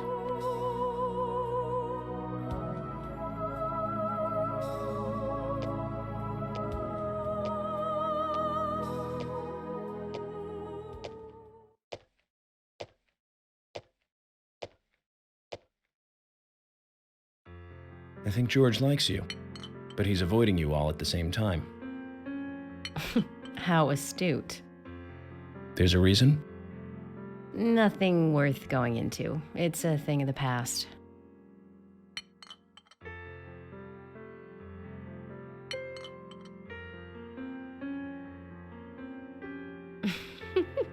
Okay. He did ask me out when I first came to town. I was still in high school. But I never really considered him my type. And there's the age gap thing, too. I respect him, of course. I wouldn't have taken this job otherwise. So, did you move to this town alone? Of course not. I came with my parents. Tell me about them then. Sure, why not? My dad dealt in stocks in New York. He was hardly at home when I was a kid, always working. Those pieces of paper were far more important to him than I was. Which is no different now, really. I don't see much of him. My mother? Totally different story. A wonderful person that I still respect. She was always kind and understanding. Not only that, but she would always help me find my way. She could be fierce, too, scolding me if I took a wrong step. We had our battles, sure, but all in all, she was a wonderful mother. Past tense? Yeah, she's gone now. Cancer, just before I graduated high school. She gave this to me just before she died. I take it with me wherever I go. It's what I treasure most. I'm sure she's very proud of you.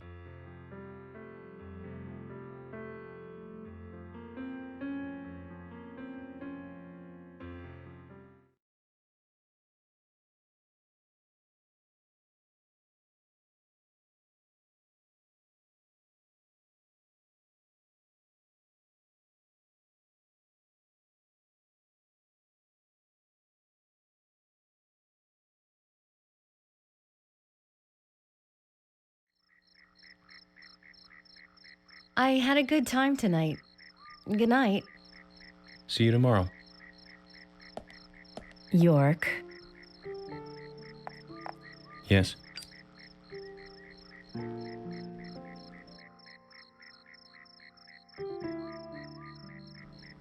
Please, don't lie to us, okay? I won't. Don't worry. I won't.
Zach, let's go over our progress.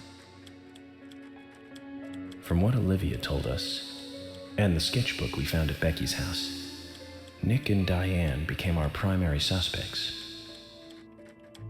There were a couple of reasons for this. First, Becky gave the missing locket to Diane. Also, Nick has no alibi for when Anna and Becky were killed. We followed Nick to the art gallery, which led us, unfortunately, to our third victim. The third victim, Diane, was strung up in the entrance hall of the art gallery. Her hands were tied and a knife was sticking out of her chest. However, there was a marked difference from the previous crimes. Do you remember what that was, Zach?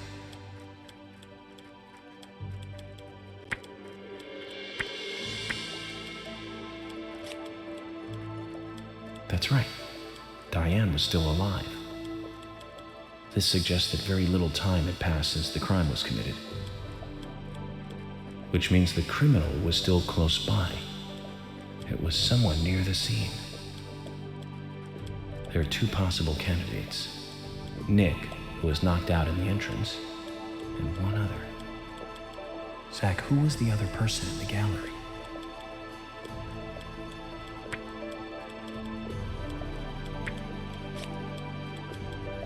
That's right, Kaysen. We followed Willie, good dog, all the way to him. Kaysen's statement came out as follows. He and Diane were in a physical relationship. That was why he visited the gallery. The two were in the middle of such a meeting when Nick showed up.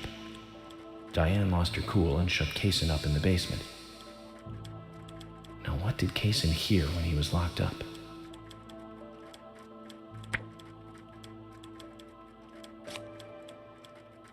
That's it.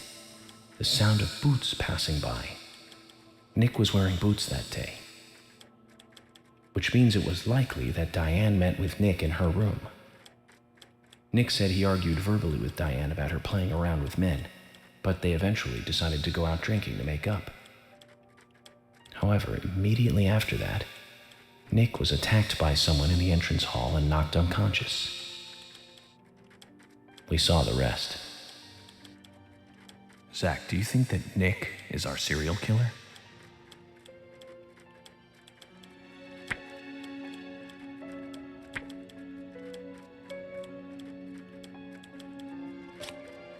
Me too. Asha sent in a report too. He found a large volume of red seeds in Diane's stomach. This confirms her as a victim of the raincoat killer. Remaining leads. There's the locket, which is in Carol's possession, the man with the tattooed back, and the upside-down peace sign. There's a lot left to answer. I hope the coffee will give us more guidance tomorrow.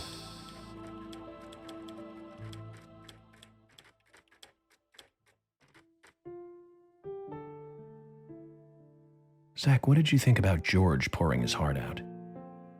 I was surprised. It's the end of a monarchy. And he called me York instead of Agent Morgan.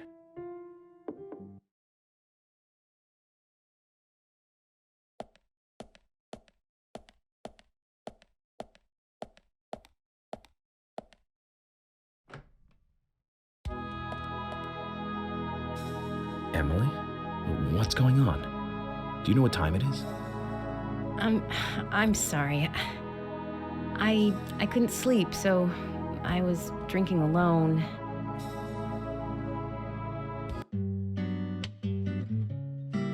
My mother was a very kind woman. She always smiled so brightly, and baked cakes and cookies every day. She'd say that I needed the sugar because I spent so much time thinking. My father was always quiet. We never talked much. He was a federal agent, just like me. And he was hardly ever at home.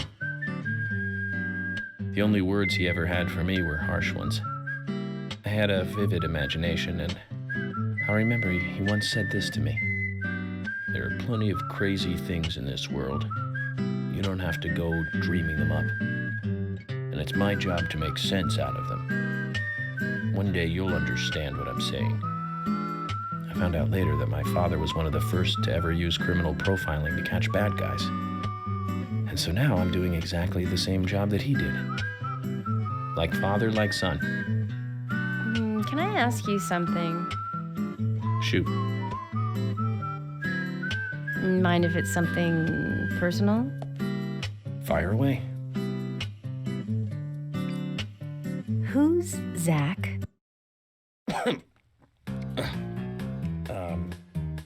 Zach is a friend of mine. Oh, so you do have friends. Yeah. He's my only friend. What kind of person is he then? Well, I've never seen his face, but he's always with me, and we discuss everything. When did you become friends?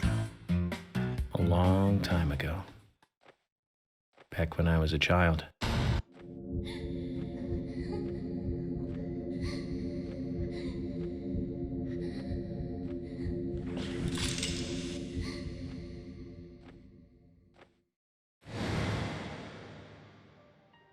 I was 7. I woke up one morning to hear my mother crying in the living room. This wasn't normal, so I headed in to see her. My father was there pointing a gun at my mother. I was so scared. I closed my eyes, so I don't remember much more. But I do remember the words my father said to me. At times we must purge things from this world because they should not exist, even if it means losing someone that you love. When I came back to my senses, they were both dead. He shot my mother and then killed himself. Oh, I'm so sorry. Don't worry about it. Zach's with me. It was around that time that we became friends.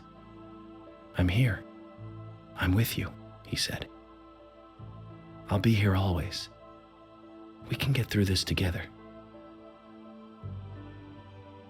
Quite aside from that terrible scene in front of me, that voice seemed to make me calmer. And here we are, working together, getting through things. This is the first time I've ever told anyone about this. I wonder if Zach will get angry.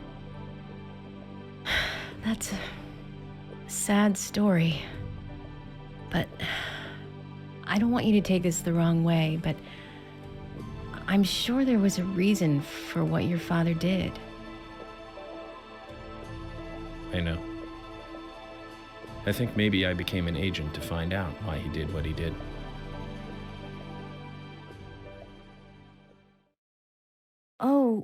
Oh yeah, York, I forgot to thank you.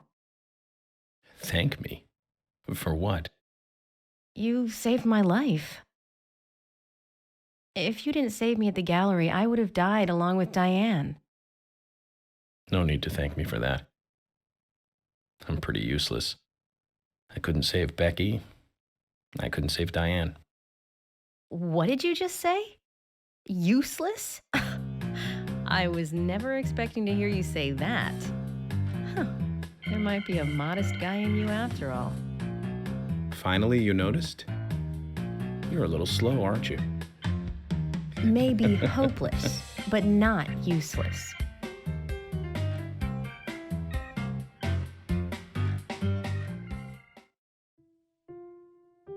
Zach, do you think Emily got home safely? Anyway, I think it's more serious of a situation than I thought. Do you remember? Our conversation with Emily. She's really interested in you. I think she's starting to have certain feelings for you. If that's the case, Zach, you and I are rivals. This is a very serious situation indeed. Well, if it comes to that, let it be a fair fight. Agreed?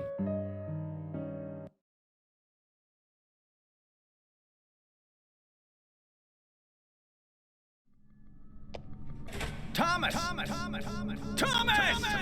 Let me out of here! Come on, please! Just for a moment. 1 second. Hate it in here, Thomas. I think I'm going mad. I know you're there. Come on, please. Thomas. Thomas. Thomas. Thomas. Thomas. Thomas.